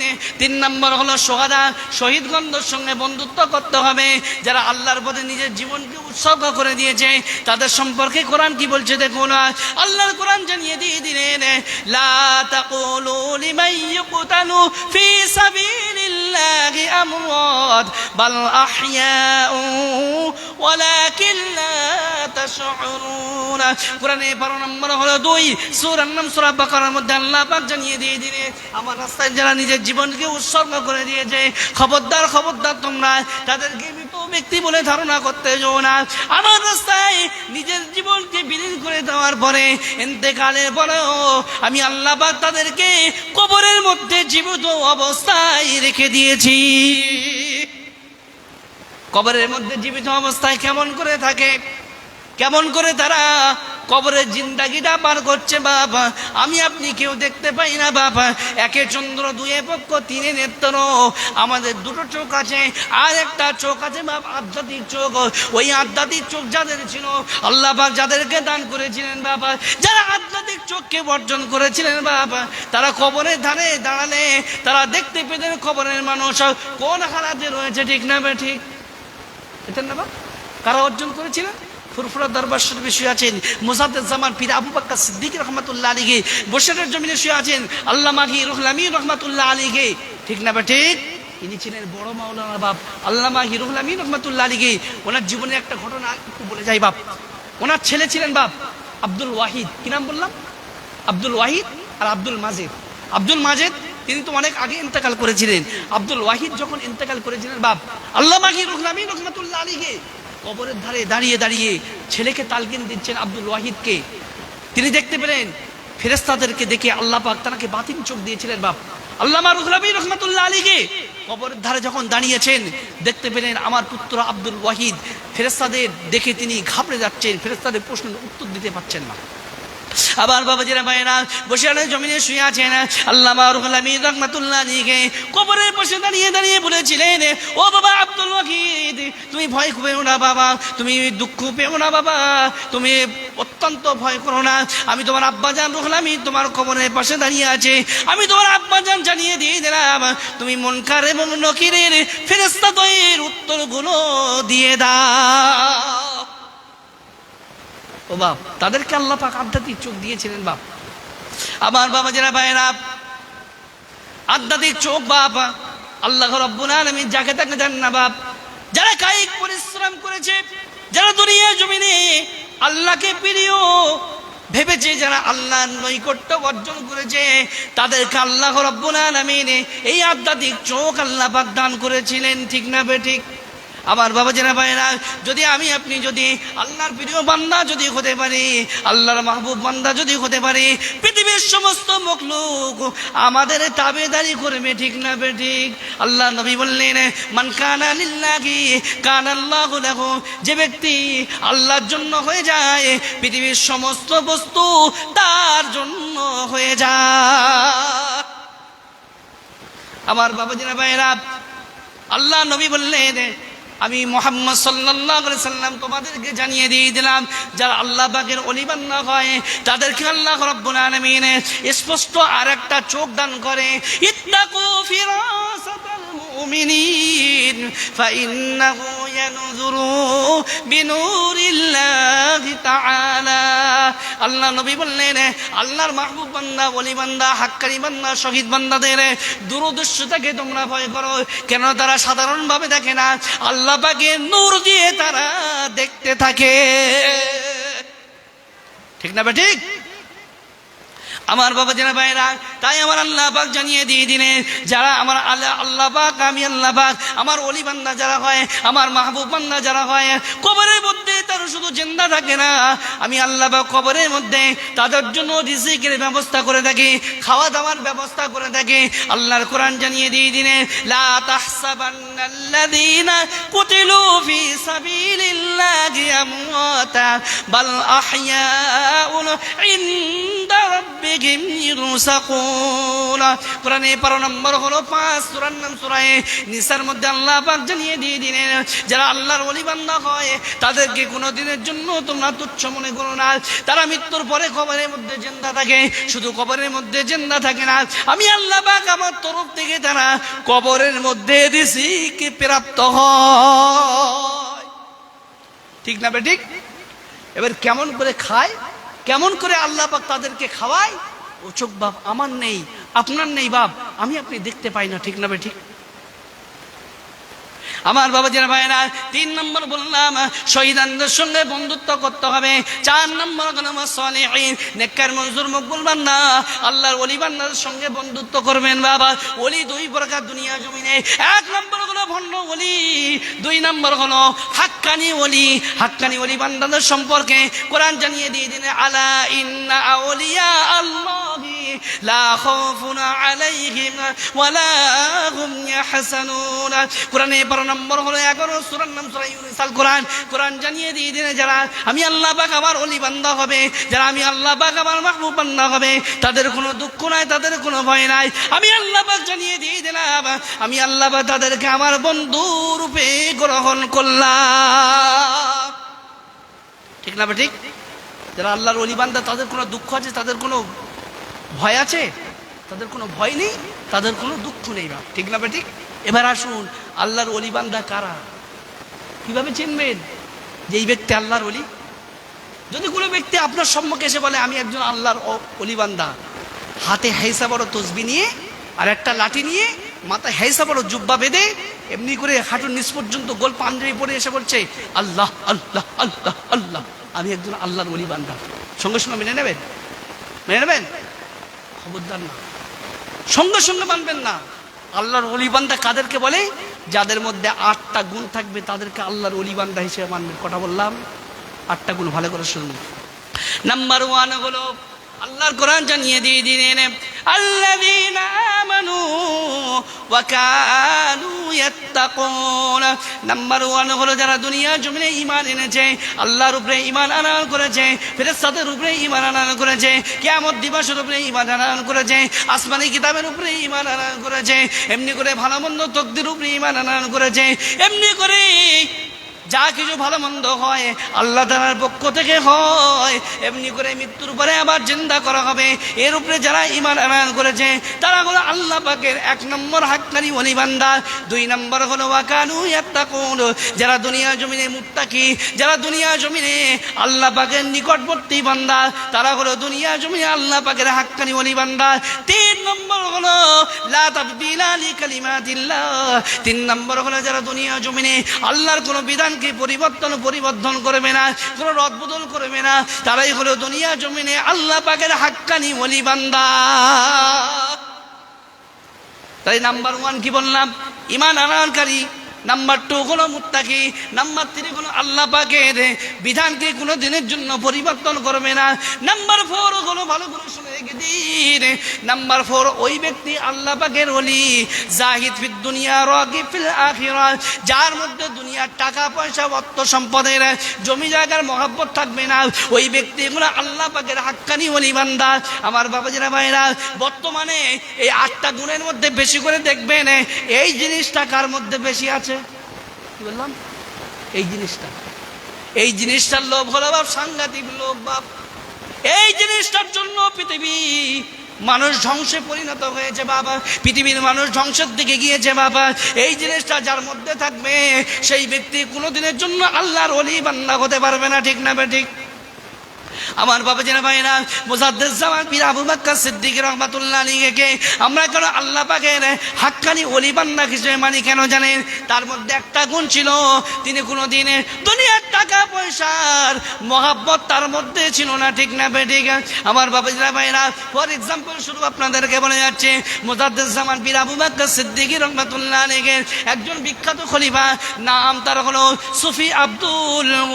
সুফি আব্দুল মুমিন বাবা, এমনি করে সুফি তুজাম্মিল সাহেব, এমনি করে মুজাদ্দিদ জামান পীর আবু বকর সিদ্দিক রাহমাতুল্লাহ আলাইহির আরো বিখ্যাত খলিফারা মুজাদ্দিদ জামান পীর আবু বকর সিদ্দিক রাহমাতুল্লাহ আলাইহির সঙ্গে এক জায়গায় জলসায় যাচ্ছিলেন বাপ, এক জায়গায় জলসায় যাচ্ছিলেন, সঙ্গে নিয়েছে কাদেরকে? তার ছাত্রদেরকে, তার শিষ্যদেরকে, তার মুরিদদেরকে সঙ্গে দিয়েছে। যেতে যেতে বাপ সামনে পড়েছে একটা নদী, পার হতে হবে কি সাঁতার দিয়ে নাকি নৌকা করে পার হতে হবে না? মুজাদ্দিদ জামান পীর আবু বকর সিদ্দিক রাহমাতুল্লাহ আলাইহি তিনি ছিলেন 49 শতাব্দীর মুজাদ্দিদ, ঠিক না ঠিক? মুজাদ্দিদ কাকে বলা হয়? যিনি যুগ সংস্কারক, যিনি হলেন যুগ সংস্কারক। 100 বছর অন্তর অন্তর আল্লাহ রাব্বুল আলামিন একজন অন্তত পক্ষে মুজাদ্দিদ পাঠাবেন। 100 শতাব্দীর মধ্যে একজন হতে পারে মুজাদ্দিদ, 2 জন হতে পারে, 3 জন হতে পারে, 10 জন হতে পারে, তবে একজন কম্পালসারি হবেই হবে, ঠিক না ঠিক? মুজাদ্দিদ জামান পীর আবু বকর সিদ্দিক রাহমাতুল্লাহ আলাইহি ইন্তেকাল করেছিলেন 1939 খ্রিস্টাব্দে, ঠিক না ঠিক? আর তার ইন্তেকাল থেকে আজ পর্যন্ত কত বছর? কম বেশি আপনার 80 বছর, তাই তো নাকি? 2024 মানে 80 বছর। আর মাত্র 18 থেকে 19 বছরের মাথায় আল্লাহ পাক আরেকজন মুজাদ্দিদ দুনিয়ার জমিনে পাঠাবেন, ঠিক না ঠিক? আল্লাহ রাসূল হাদিস শরীফের মধ্যে বলেছেন, প্রত্যেক 100 বছর অন্তর অন্তর আল্লাহ রাব্বুল আলামিন এক করে পৃথিবীর জমিনে আল্লাহ পাক মুজাদ্দিদ করে পাঠাবেন। তাদের কাজ কি? দুনিয়ার মানুষদেরকে খারাপ পথ থেকে ভালো দিকে নিয়ে আসা, ঠিক না ঠিক? দুনিয়ার জমিনে যত শিরিক আছে, বিদআত আছে, নোংরামি কাজ আছে, শরীয়ত বিরোধী কাজ আছে, সেইগুলো থেকে মানুষদেরকে পরেজ করে, সেইগুলো থেকে মানুষদেরকে বাঁচিয়ে ভালোর দিকে আনায়ন করা, ঠিক না ঠিক? এটাই তো লক্ষ্য ছিল ফুরফুরা দরবার শরীফ বিষয় আছে মুজাদ্দিদ জামান পীর আবু বকর সিদ্দিক রাহমাতুল্লাহ আলাইহি, ঠিক না ঠিক? আমার বাবা জেনা ভাইরা, মুজাদ্দিদ জামান পীর আবু বকর সিদ্দিক রাহমাতুল্লাহ আলাইহি নৌকায় উঠেছেন বাপ, নদীটা পার হবেন, জলসায় যাবেন বাবা। কিছু মানুষ মুজাদ্দিদ জামান পীর আবু বকর সিদ্দিক রাহমাতুল্লাহ আলাইহির হাতে হাত দিয়ে মুসাফা করেছেন এবং হাদিয়া স্বরূপ টাকা পয়সা দিয়েছেন। মুজাদ্দিদ জামান পীর আবু বকর সিদ্দিক রাহমাতুল্লাহ আলাইহি ওই টাকা পয়সাগুলো নিজের পকেটের মধ্যে রেখেছেন। নৌকাটা তাড়াতাড়ি ছেড়ে দিয়েছে, কিছু সংখ্যক মানুষ পয়সাগুলো ছুঁড়ে দিচ্ছেন। ওই সময় মুজাদ্দিদ জামান পীর আবু বকর সিদ্দিক রাহমাতুল্লাহ রহমাতুল্লাহ আলাইহি একজন মুরিদান বললেন হুজুর, একজন সঙ্গী বললেন হুজুর আপনি মাঝিকে একটু বলুন মাঝি যেন নৌকাটা ঘাটের কাছে নিয়ে যায়। ওই সমস্ত মানুষেরা আপনাকে তো প্রচুর টাকা পয়সা দিচ্ছে, কিছু টাকা পয়সা নৌকায় পড়ছে, আবার কিছু টাকা পয়সা নদীতে পড়ে যাচ্ছে। হুজুর দয়া করে আপনি বলুন। মুজাদ্দিদ জামান পীর আবু বকর সিদ্দিক রাহমাতুল্লাহ আলাইহি ওই সময় বলেছিলেন, ও আমার মুরিদ শুনে রেখে দাও, আমি আবু বকর টাকা পয়সার পিছনে দৌড়াই না বাবা, আমি আবু বকর কোনদিন দুনিয়ার অর্থ সম্পদের পিছনে দৌড়াই না বাবা, দুনিয়ার টাকা পয়সা অর্থ সম্পদ মায়া মহব্বত আমি আবু বকর আমার পিছনে দৌড়ে দৌড়ে বেড়া। ঠিক না ঠিক? আমার বাবা জিনা ভাইরা, তাহলে 4 নম্বর বললাম জাহিদ ফিদ দুনিয়া রাগি ফিল আখিরাহ, যার মধ্যে দুনিয়ার টাকা পয়সার লোভ লালসার কোনো মহব্বত নেই, ওই ব্যক্তি হলো দুনিয়া জমিনে 1 নম্বর আল্লাহ পাকের হাক্কানি ওলি বান্দা। নাম্বার 5 হলো আল আমিরুনা বিল মা'রুফি ওয়ান নাহুনা আনিল মুনকার, যে ব্যক্তি দুনিয়ার মানুষদেরকে ভালো কাজের আদেশ প্রদান করবে এবং খারাপ কাজ থেকে মানুষদেরকে বিরত রাখার জন্য নিষেধ করবে, ওই ব্যক্তি হলো দুনিয়া জমিনে আল্লাহ পাকের হাক্কানি ওলি বান্দা। ঠিক না ঠিক? নাম্বার 6 হলো যে ব্যক্তির মধ্যে আল্লাহ পাকের ভয় সবচেয়ে বেশি আছে, ওই ব্যক্তি হবে আল্লাহ পাকের একজন হাক্কানি ওলি বান্দা। ঠিক না ঠিক? নাম্বার 7 হলো আমার বাবাজিরা ভাইরা, যে ব্যক্তি আল্লাহ পাকের হাক্কানি ওলি বান্দা হবে, সেই ব্যক্তি হবে একজন সালেহ মানুষ, একজন সৎ মানুষ। নাম্বার 8 হলো, it is very very important, ভালো করে শুনে রেখে দিন, যে ব্যক্তি আল্লাহর ওলি বান্দা হবে, কোন হাক্কানি ওলির হাতে হাত দিয়ে, কোন হাক্কানি আলেমের হাতে হাত দিয়ে তিনি ইলমে বাতিনের শিক্ষা অর্জন করবে। তাই তো মুজাদ্দিদ জামান পীর আবু বকর সিদ্দিক রাহমাতুল্লাহ আলাইহি বাতিনের শিক্ষা অর্জন করার জন্য মানিকতলার জমিনে শুয়ে আছেন সুফি আব্দুল্লাহ, সুফি প্রতাপচন্দ্র সেন, যার নাম ছিল রসুলুল্লাহ সুফি ফাতেলি ওয়াসি রাহমাতুল্লাহ আলাইহির হাতে হাত দিয়ে তিনি বায়াত গ্রহণ করেছিলেন। ঠিক না ঠিক? এই 8টা গুণ বাপ যার মধ্যে থাকবে, চোখ বুজিয়ে তাকে আল্লাহর ওলি বান্দা হিসেবে মেনে নেবেন। এই 8টা গুণের মধ্যে যার মধ্যে একটা থাকবে না, সেই ব্যক্তি আল্লাহর হাক্কানি ওলি বান্দা হতে পারবে না, সে একজন ভণ্ড ওলি। ঠিক না ঠিক? ও বাপ, আল্লাহর ওলি বান্দা যে ব্যক্তি হবে, সেই ব্যক্তি কোনোদিন মানুষকে দেখানোর জন্য ঘোড়ার পিঠে সওয়ার হয়ে ঘোড়াটাকে ভালো করে ফুল দিয়ে সাজিয়ে বেশ সৌন্দর্য করে মানুষের সম্মুখ দিয়ে র্যালি করে বেড়াবে না। ঠিক না ঠিক? এই আপনাদের ভাঙড়ের জমিনে একটা ওলি আছে, কিছুদিন পূর্বে নবী দিবসে ঘোড়ার পিঠে করে ফুল দিয়ে ভালো করে সাজিয়ে মানুষের সঙ্গে নিয়ে র্যালি করে বেড়াচ্ছে, নবী দিবস উদযাপন করছে। দিস ইজ এ বিদআত। এটা কি বিদআত? নবীর যুগে ছিল। ঠিক না ঠিক? তুমি যদি অতই আল্লাহর ওলি হবে, দুনিয়ার মানুষকে দেখানোর জন্য তোমার ঘোড়াটা, তোমার উটটা ফুলে সজ্জিত থাকবে না। ঠিক না ঠিক? বললাম আমার বাবা জিরা ভাইরা, তাহলে 4 প্রকার মানুষের সঙ্গে বন্ধুত্ব করতে হবে, মনে আছে? 1 নম্বর নবীন, 2 নম্বর হলো সিদ্দিকিন, 3 নম্বর হলো শুহাদা, 4 নম্বর হলো আল্লাহর ওলি বান্দা নেককার মাহবুব বান্দাদের সঙ্গে বন্ধুত্ব করবেন, দুনিয়া জমিনে শান্তি সম্মান পাবেন, কিয়ামতের ময়দানে মাশরে আল্লাহর দয়ার জান্নাতে পেয়ে যাবেন। আমার বাবাজিরা ভাইরা, এতক্ষণ ধরে আলোচনা করছিলাম সূরা সফের 1 নম্বর আয়াত নিয়ে। ঠিক না ঠিক? সূরা সফের 1 নম্বর আয়াত নিয়ে আলোচনা করতে করতে বাপ 1.5 ঘন্টা পার হয়ে গেছে। এবার আসুন আল্লাহ পাক কি বলছে, তারপরে শুনুন। সাব্বাহা লিল্লাহি মা ফিস সামাওয়াতি ওয়া মা ফিল আরদ ওয়া হুয়াল আজিজুল হাকীম। আল্লাহ পাক জানিয়ে দিয়ে দিলেন, আকাশ এবং জমিনে যা কিছু আছে সমস্ত কিছু আমি আল্লাহ পাক আমার তাসবিহ জ্ঞাপন করে। বান্দা তোমরা বুঝতে পারো না, আমি আল্লাহ পাক জানিয়ে দিয়ে দিলাম আমি কেমন, আমার পরিচয়টা কেমন, একটু তোমরা শুনে রেখে দাও। ওয়া হুয়াল আজিজুল হাকীম। নাম্বার 1 হলো আমি আল্লাহ পাক পরাক্রমশালী। আল হাকীম, আমি আল্লাহ পাক হলাম বিজ্ঞানের বিজ্ঞানী। তার উপরে কোনো বৈজ্ঞানী আছে?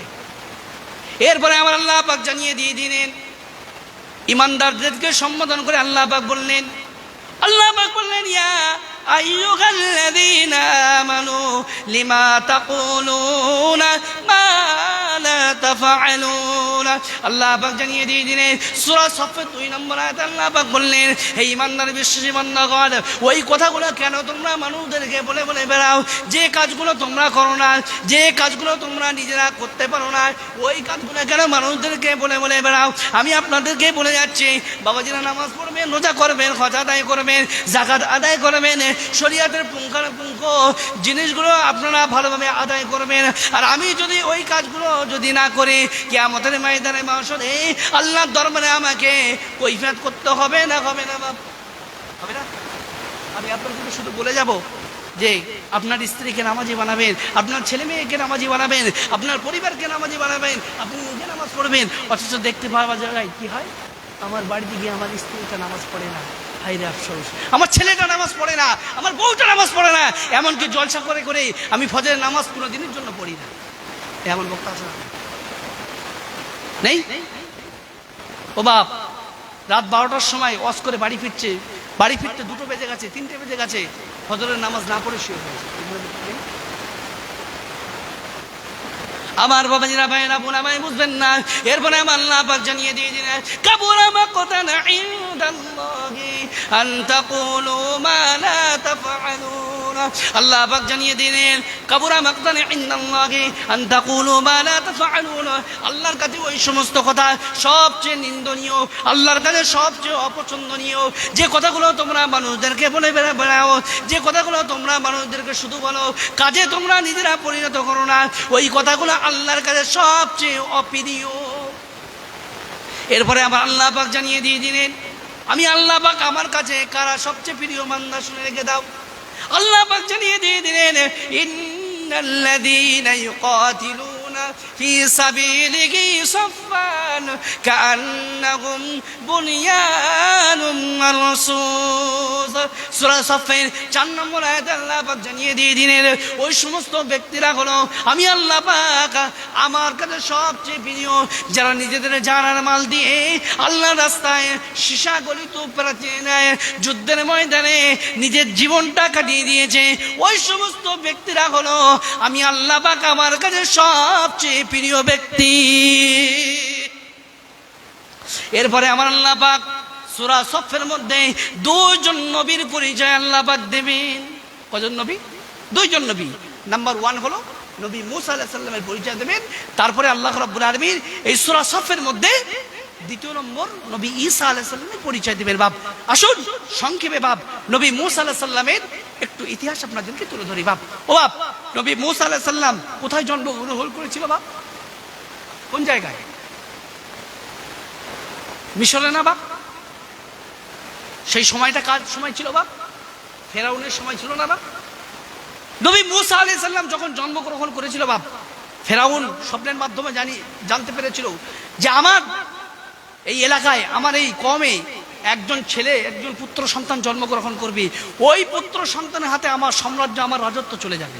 সেই জন্য ফেরাউন হুকুম করেছিল, এই আজ থেকে এই মিশরের জমিনে যত পুত্র সন্তান জন্মগ্রহণ করবে সকলকে দুনিয়ার জমিন থেকে হত্যা করবে, আর যত কন্যা সন্তান জন্মগ্রহণ করবে তাদেরকে বাঁচিয়ে রাখবে। এই নিয়ম ফেরাউন চালু করলো, ঠিক না বেঠিক? আমার বাবাজিরা ভাইরা, নবী মূসা আলাইহিস সালাম যখন দুনিয়ার জমিনে জন্মগ্রহণ করেছেন বাবা, নবী মূসা আলাইহিস সালামের মা অত্যন্ত ভীত শঙ্কিত অবস্থায় কাটাচ্ছেন। ফেরাউনের লোকজন যদি জানতে পারে আমার পুত্র সন্তান হয়েছে, তাহলে এক তরবারিতে তাকে দুনিয়ার জমিন থেকে খতম করে দিয়ে দেবে, দুনিয়ার জমিন থেকে বিদায় করে দিয়ে দেবে।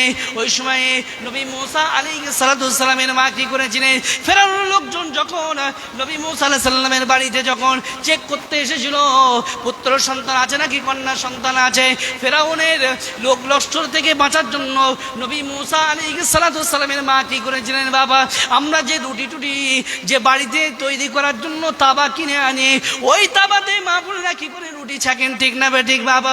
নবী মুসা আলাইহিস সালাতু ওয়াস সালামের মা কি করেছিলেন?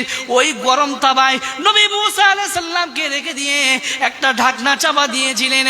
নবী মুসা আলাইহিস সালাতু ওয়াস সালামের বাড়িতে যখন ফেরাউনের লোকজন আসলেন, আসার পরে চেক করলেন, চেক করার পরে যখন চলে যাচ্ছেন, কাউকে না পেয়ে, কোনো বাচ্চাকে না পেয়ে, মুসা আলাইহিস সালাতু ওয়াস সালামের মায়ের মনটা অত্যন্ত ভীত সংকীর্ণ। আমার পুত্রকে ওই গরম তাওয়াতে রেখেছিলাম, হায়রে আল্লাহ, আমার পুত্রটা বেঁচে আছে নাকি মরে গেছে আমি বলতে পারবো না। নবী মুসা আলাইহিস সালাতু ওয়াস সালামের মা যেই ঢাকনাটা উঁচু করেছেন, খোদার কি লীলা, খোদার কি কুদরত দেখো না। নবী মুসা আলাইহিস সালাতু ওয়াস সালাম ওই গরম তাওয়ার উপরে হাত পা নেড়ে খেলা করেছিলেন। পৃথিবীর জমিনে আল্লাহ যাকে মারেন, পৃথিবীর কোনো শক্তি নেই বাবা তাকে দুনিয়ার জমিনতে বিদায় করে দিতে পারবে, ঠিক না ঠিক? পৃথিবীর জমিনে যাকে আল্লাহ পাক বাঁচিয়ে রাখতে চান, পৃথিবীর কোনো শক্তি নাই তাকে দুনিয়ার জমিন থেকে খতম করে দেওয়ার, ঠিক না ঠিক? আছে আমার বাবাজিরা ভাইরা, নবী মুসা আলাইহিস সালাতু ওয়াস সালামের মাকে আমার আল্লাহ পাক বললেন যে নবী মুসার মা শোনো, তোমার পুত্রকে এখনই কি করতে হবে? তোমার পুত্রকে একটা বাক্স তৈরি করতে হবে। একটা বাক্স তৈরি করার পরে তোমার পুত্রকে বাক্সের মধ্যে দিয়ে মিশরের নীল দরিয়ায় ভাসিয়ে দিতে হবে। নবী মুসা আলাইহিস সালাতু ওয়াস সালামের মা কি করলেন? একটা বাক্স তৈরি করলেন, একটা মিস্ত্রিকে দিয়ে বাক্স তৈরি করার পরে তিনি কি করলেন? বাক্সের মধ্যে নিজের কলিজার টুকরা সন্তানকে দিলেন। দেওয়ার পরে নবী মুসা আলাইহিস সালামের একটা বোন ছিল, ওই বোনটাকে তার মা বললেন, এই আমার কলিজার টুকরা, তোমার ভাইকে লক্ষ্য করবে, আমি মিশরের নীল দরিয়ায় খোদার হুকুম মতো ছেড়ে দিয়ে দিলাম। এই বাক্সটা কোন জায়গায় গিয়ে ওঠে একটু তুমি বাক্সের পিছনে পিছনে তুমি লক্ষ্য রাখবে। কথায় আছে না বাপ, যেখানে বাঘের ভয় সেখানে রাত হয়, আছে না বাপ? এই কথা আছে তো নাকি? নবী মুসা আলাইহিস সালামের সেই বাক্স যেতে যেতে যেতে যেতে ফেরাউনের সেই রাজ দরবারের কিনারায় গিয়ে বেঁধে গেছে। হায়রে আল্লাহ! নবী মুসা আলাইহিস সালামের মা অত্যন্ত ভয় পেয়ে গেলেন যখন খবর পেলেন যে আমার পুত্র সেই জায়গায় গিয়ে বেঁধে গেল। ফেরাউনের স্ত্রী আসিয়া বলছে, ওগো আমার প্রাণ প্রিয় স্বামী, এটা সুন্দর বাক্স আছে, দেখুন দেখুন দেখুন, ওই বাক্সের মধ্যে কি আছে একটু তুলুন তো দেখি। না, বাক্সের মধ্যে তোলার দরকার নেই। ফেরাউন বলছে, না, বাক্সের মধ্যে কি আছে দেখার দরকার নেই। ও যা, স্ত্রী তো স্বামীকে বারংবার বলছে, স্ত্রী কথা ফেলতে পারে? এই ঠিক না বেটি? স্বামী যদি স্ত্রী কথা ৫-৭ বার শোনে, ও যতই ধরনের কঠিন হৃদয়ের পুরুষ হোক তার মন গলে যাবে, ঠিক না বেটি? যাবে না, যাবে না? স্ত্রীর কথা মতো ফেরাউন তার মন্ত্রীদেরকে, তার লোকজনদেরকে খবর দিল, এই বাক্সটা তুলে নিয়ে এসো। বাক্স তুলে আনার পরে যেই খুললেন, দেখলেন একজন সুন্দর ফুটফুটে যুবক হাত পানির বাক্সের মধ্যে খেলা করছে। জোরে বলুন! ফেরাউন বলছে, আগে তরোয়াল নিয়ে, আগে তরোয়াল নিয়ে, এই সেই মা, এই সেই বাচ্চা, এই সেই পুত্র, এ আমার রাজত্ব কেড়ে নেবে, শিখে নিয়ে। স্ত্রী বলছে, আসিয়া বলছি, আরে আপনি কি একজন বাচ্চা নাকি কাপুরুষ? আমি বুঝতে পারছি না, এই ছোট্ট বাচ্চা আপনার রাজত্ব কেড়ে নেবে, হোয়াট ইজ ইম্পসিবল, এটা সম্ভব নয়। অনেক অনুনয় বিনয় করার পরে ফেরাউন স্ত্রী বলছে, ওগো আমার প্রাণের প্রিয় স্বামী, আমাদের কোনো বাচ্চা নেই, এই বাচ্চাকে যদি আমরা লালন পালন করি কেমন হয়? স্ত্রীর কথা মতো তিনি কি করলেন? রাজদরবারে লালন পালন করতে লাগলেন। তিনি তো এখন দুগ্ধপোষ্য শিশু, দুধ খাওয়ানোর প্রয়োজন আছে না নেই? আছে, রয়েছে বাপ। ফেরাউন কি করলেন? তার রাজ্য থেকে, তার গোত্র থেকে সমস্ত মহিলাদেরকে ডেকে ডেকে আনলেন নবী মুসা আলাইহিস সালামের দুগ্ধ পান করানোর জন্য। নবী মুসা আলাইহিস সালাম কোনো স্ত্রী, কোনো মহিলার দুগ্ধ পান করে না। ফেরাউন বললেন, আরে এই তো আশ্চর্য, এই ছেলেটাকে মানুষ করতে গেলে তো দুগ্ধ পান করাতে হবে, কিন্তু এ তো পুত্র কোনো মহিলার দুগ্ধ পান করছে না।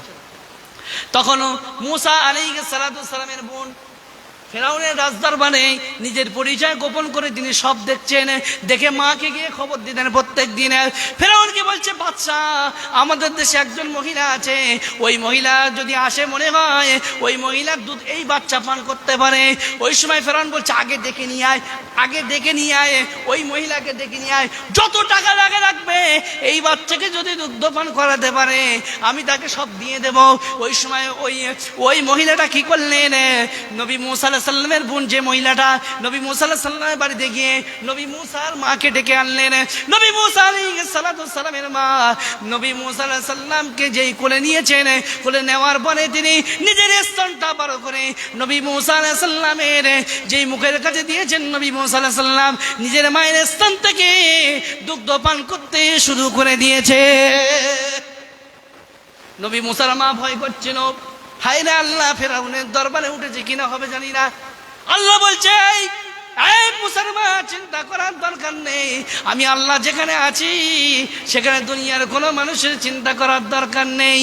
ফেরাউনের মা প্রত্যেকে নবী মুসা আলাইহিস সাল্লামের প্রত্যেক দিন কি করতেন, নবী মুসাকে দুগ্ধপান করিয়ে আসতেন, আর ফেরাউন প্রত্যেক মাসে মাসে ওই মুসা আলাইহিস সাল্লামের জন্য পয়সা গুনতেন। ঠিক না? 4 বাচ্চা তিনি দুগ্ধপান করাচ্ছেন, আবার টাকা নিয়ে পাচ্ছেন, এর মতো সৌভাগ্য আছে না? এরপরে নবী মুসা আলাইহিস সাল্লাম ফেরাউনের দরবারে মানুষ হওয়ার পরে আল্লাহ পাক নবী মুসাকে বললেন, এই মুসা, এবারে কঠিন পরীক্ষা দিতে হবে। কি? ফেরাউনকে গিয়ে বলো আমি আল্লাহর তরফ থেকে নবী হয়ে এসেছি এবং আল্লাহ ছাড়া কোনো মাবুদ নেই। আচ্ছা বলুন তো বাপ, আপনার বাড়িতে যদি কোনো ব্যক্তি কাজ করে, ওই ব্যক্তি যদি হঠাৎ আপনাকে কোনো একটা অবাস্তব কথা বলে, আপনার আশ্চর্য লাগবে না? লাগবে না? আরে তুই তো আমার বাড়িতে কাজ করতিস, আমার বাড়িতে খেয়ে মানুষ হয়েছিস, তুই আজকে এত বড় কথা বলছিস, যা পালা। বলবে না? বলবে না? নবী মুসা আলাইহিস সাল্লাম যেই বলেছে, ফেরাউন রেগে গেছে, আমার বাড়িতে খেয়ে মানুষ হলি আর আমার কাছে এসে বলছি যে আল্লাহ ছাড়া কোনো মাবুদ নেই, আমি মুসা আল্লাহর তরফ থেকে নবী হয়ে এসেছি। নবী মুসা বলেছে, হ্যাঁ আল্লাহ আমাকে বলে দিয়েছে, আমাকে নবী হিসেবে মানতে বলেছে। ব্যাস, শত্রুতা শুরু হয়ে গেল। আমার বাবা জেনা ভাইরা, নবী মুসা আলাইহিস সালামের বিরুদ্ধে ফেরাউনের সৈন্যরা কি করলো? ঝাঁপিয়ে পড়লো। নবী মুসা আলাইহিস সালাম ফেরাউন একটা সৈন্যকে হত্যা করেছিলেন। হত্যা করার পরে নবী মুসা আলাইহিস সালামকে মারার জন্য ফেরাউন সৈন্য পাঠিয়ে দিল। নবী মুসা আলাইহিস সালাম মিশর ছেড়ে চলে গেলেন, মাদায়েনে চলে গেলেন। মাদায়েনে একজন নবী ছিলেন, সেই নবীর নাম হলো নবী শুআয়ব আলাইহিস সালাম। মাদায়েনবাসীর জন্য আল্লাহ রাব্বুল আলামিন নবী শুআয়ব আলাইহিস সালামকে আল্লাহ পাক নবী করে পাঠিয়েছিলেন। নবী শুআয়ব আলাইহিস সালামকে আল্লাহ পাক 2 কন্যা সন্তান দিয়েছিলেন।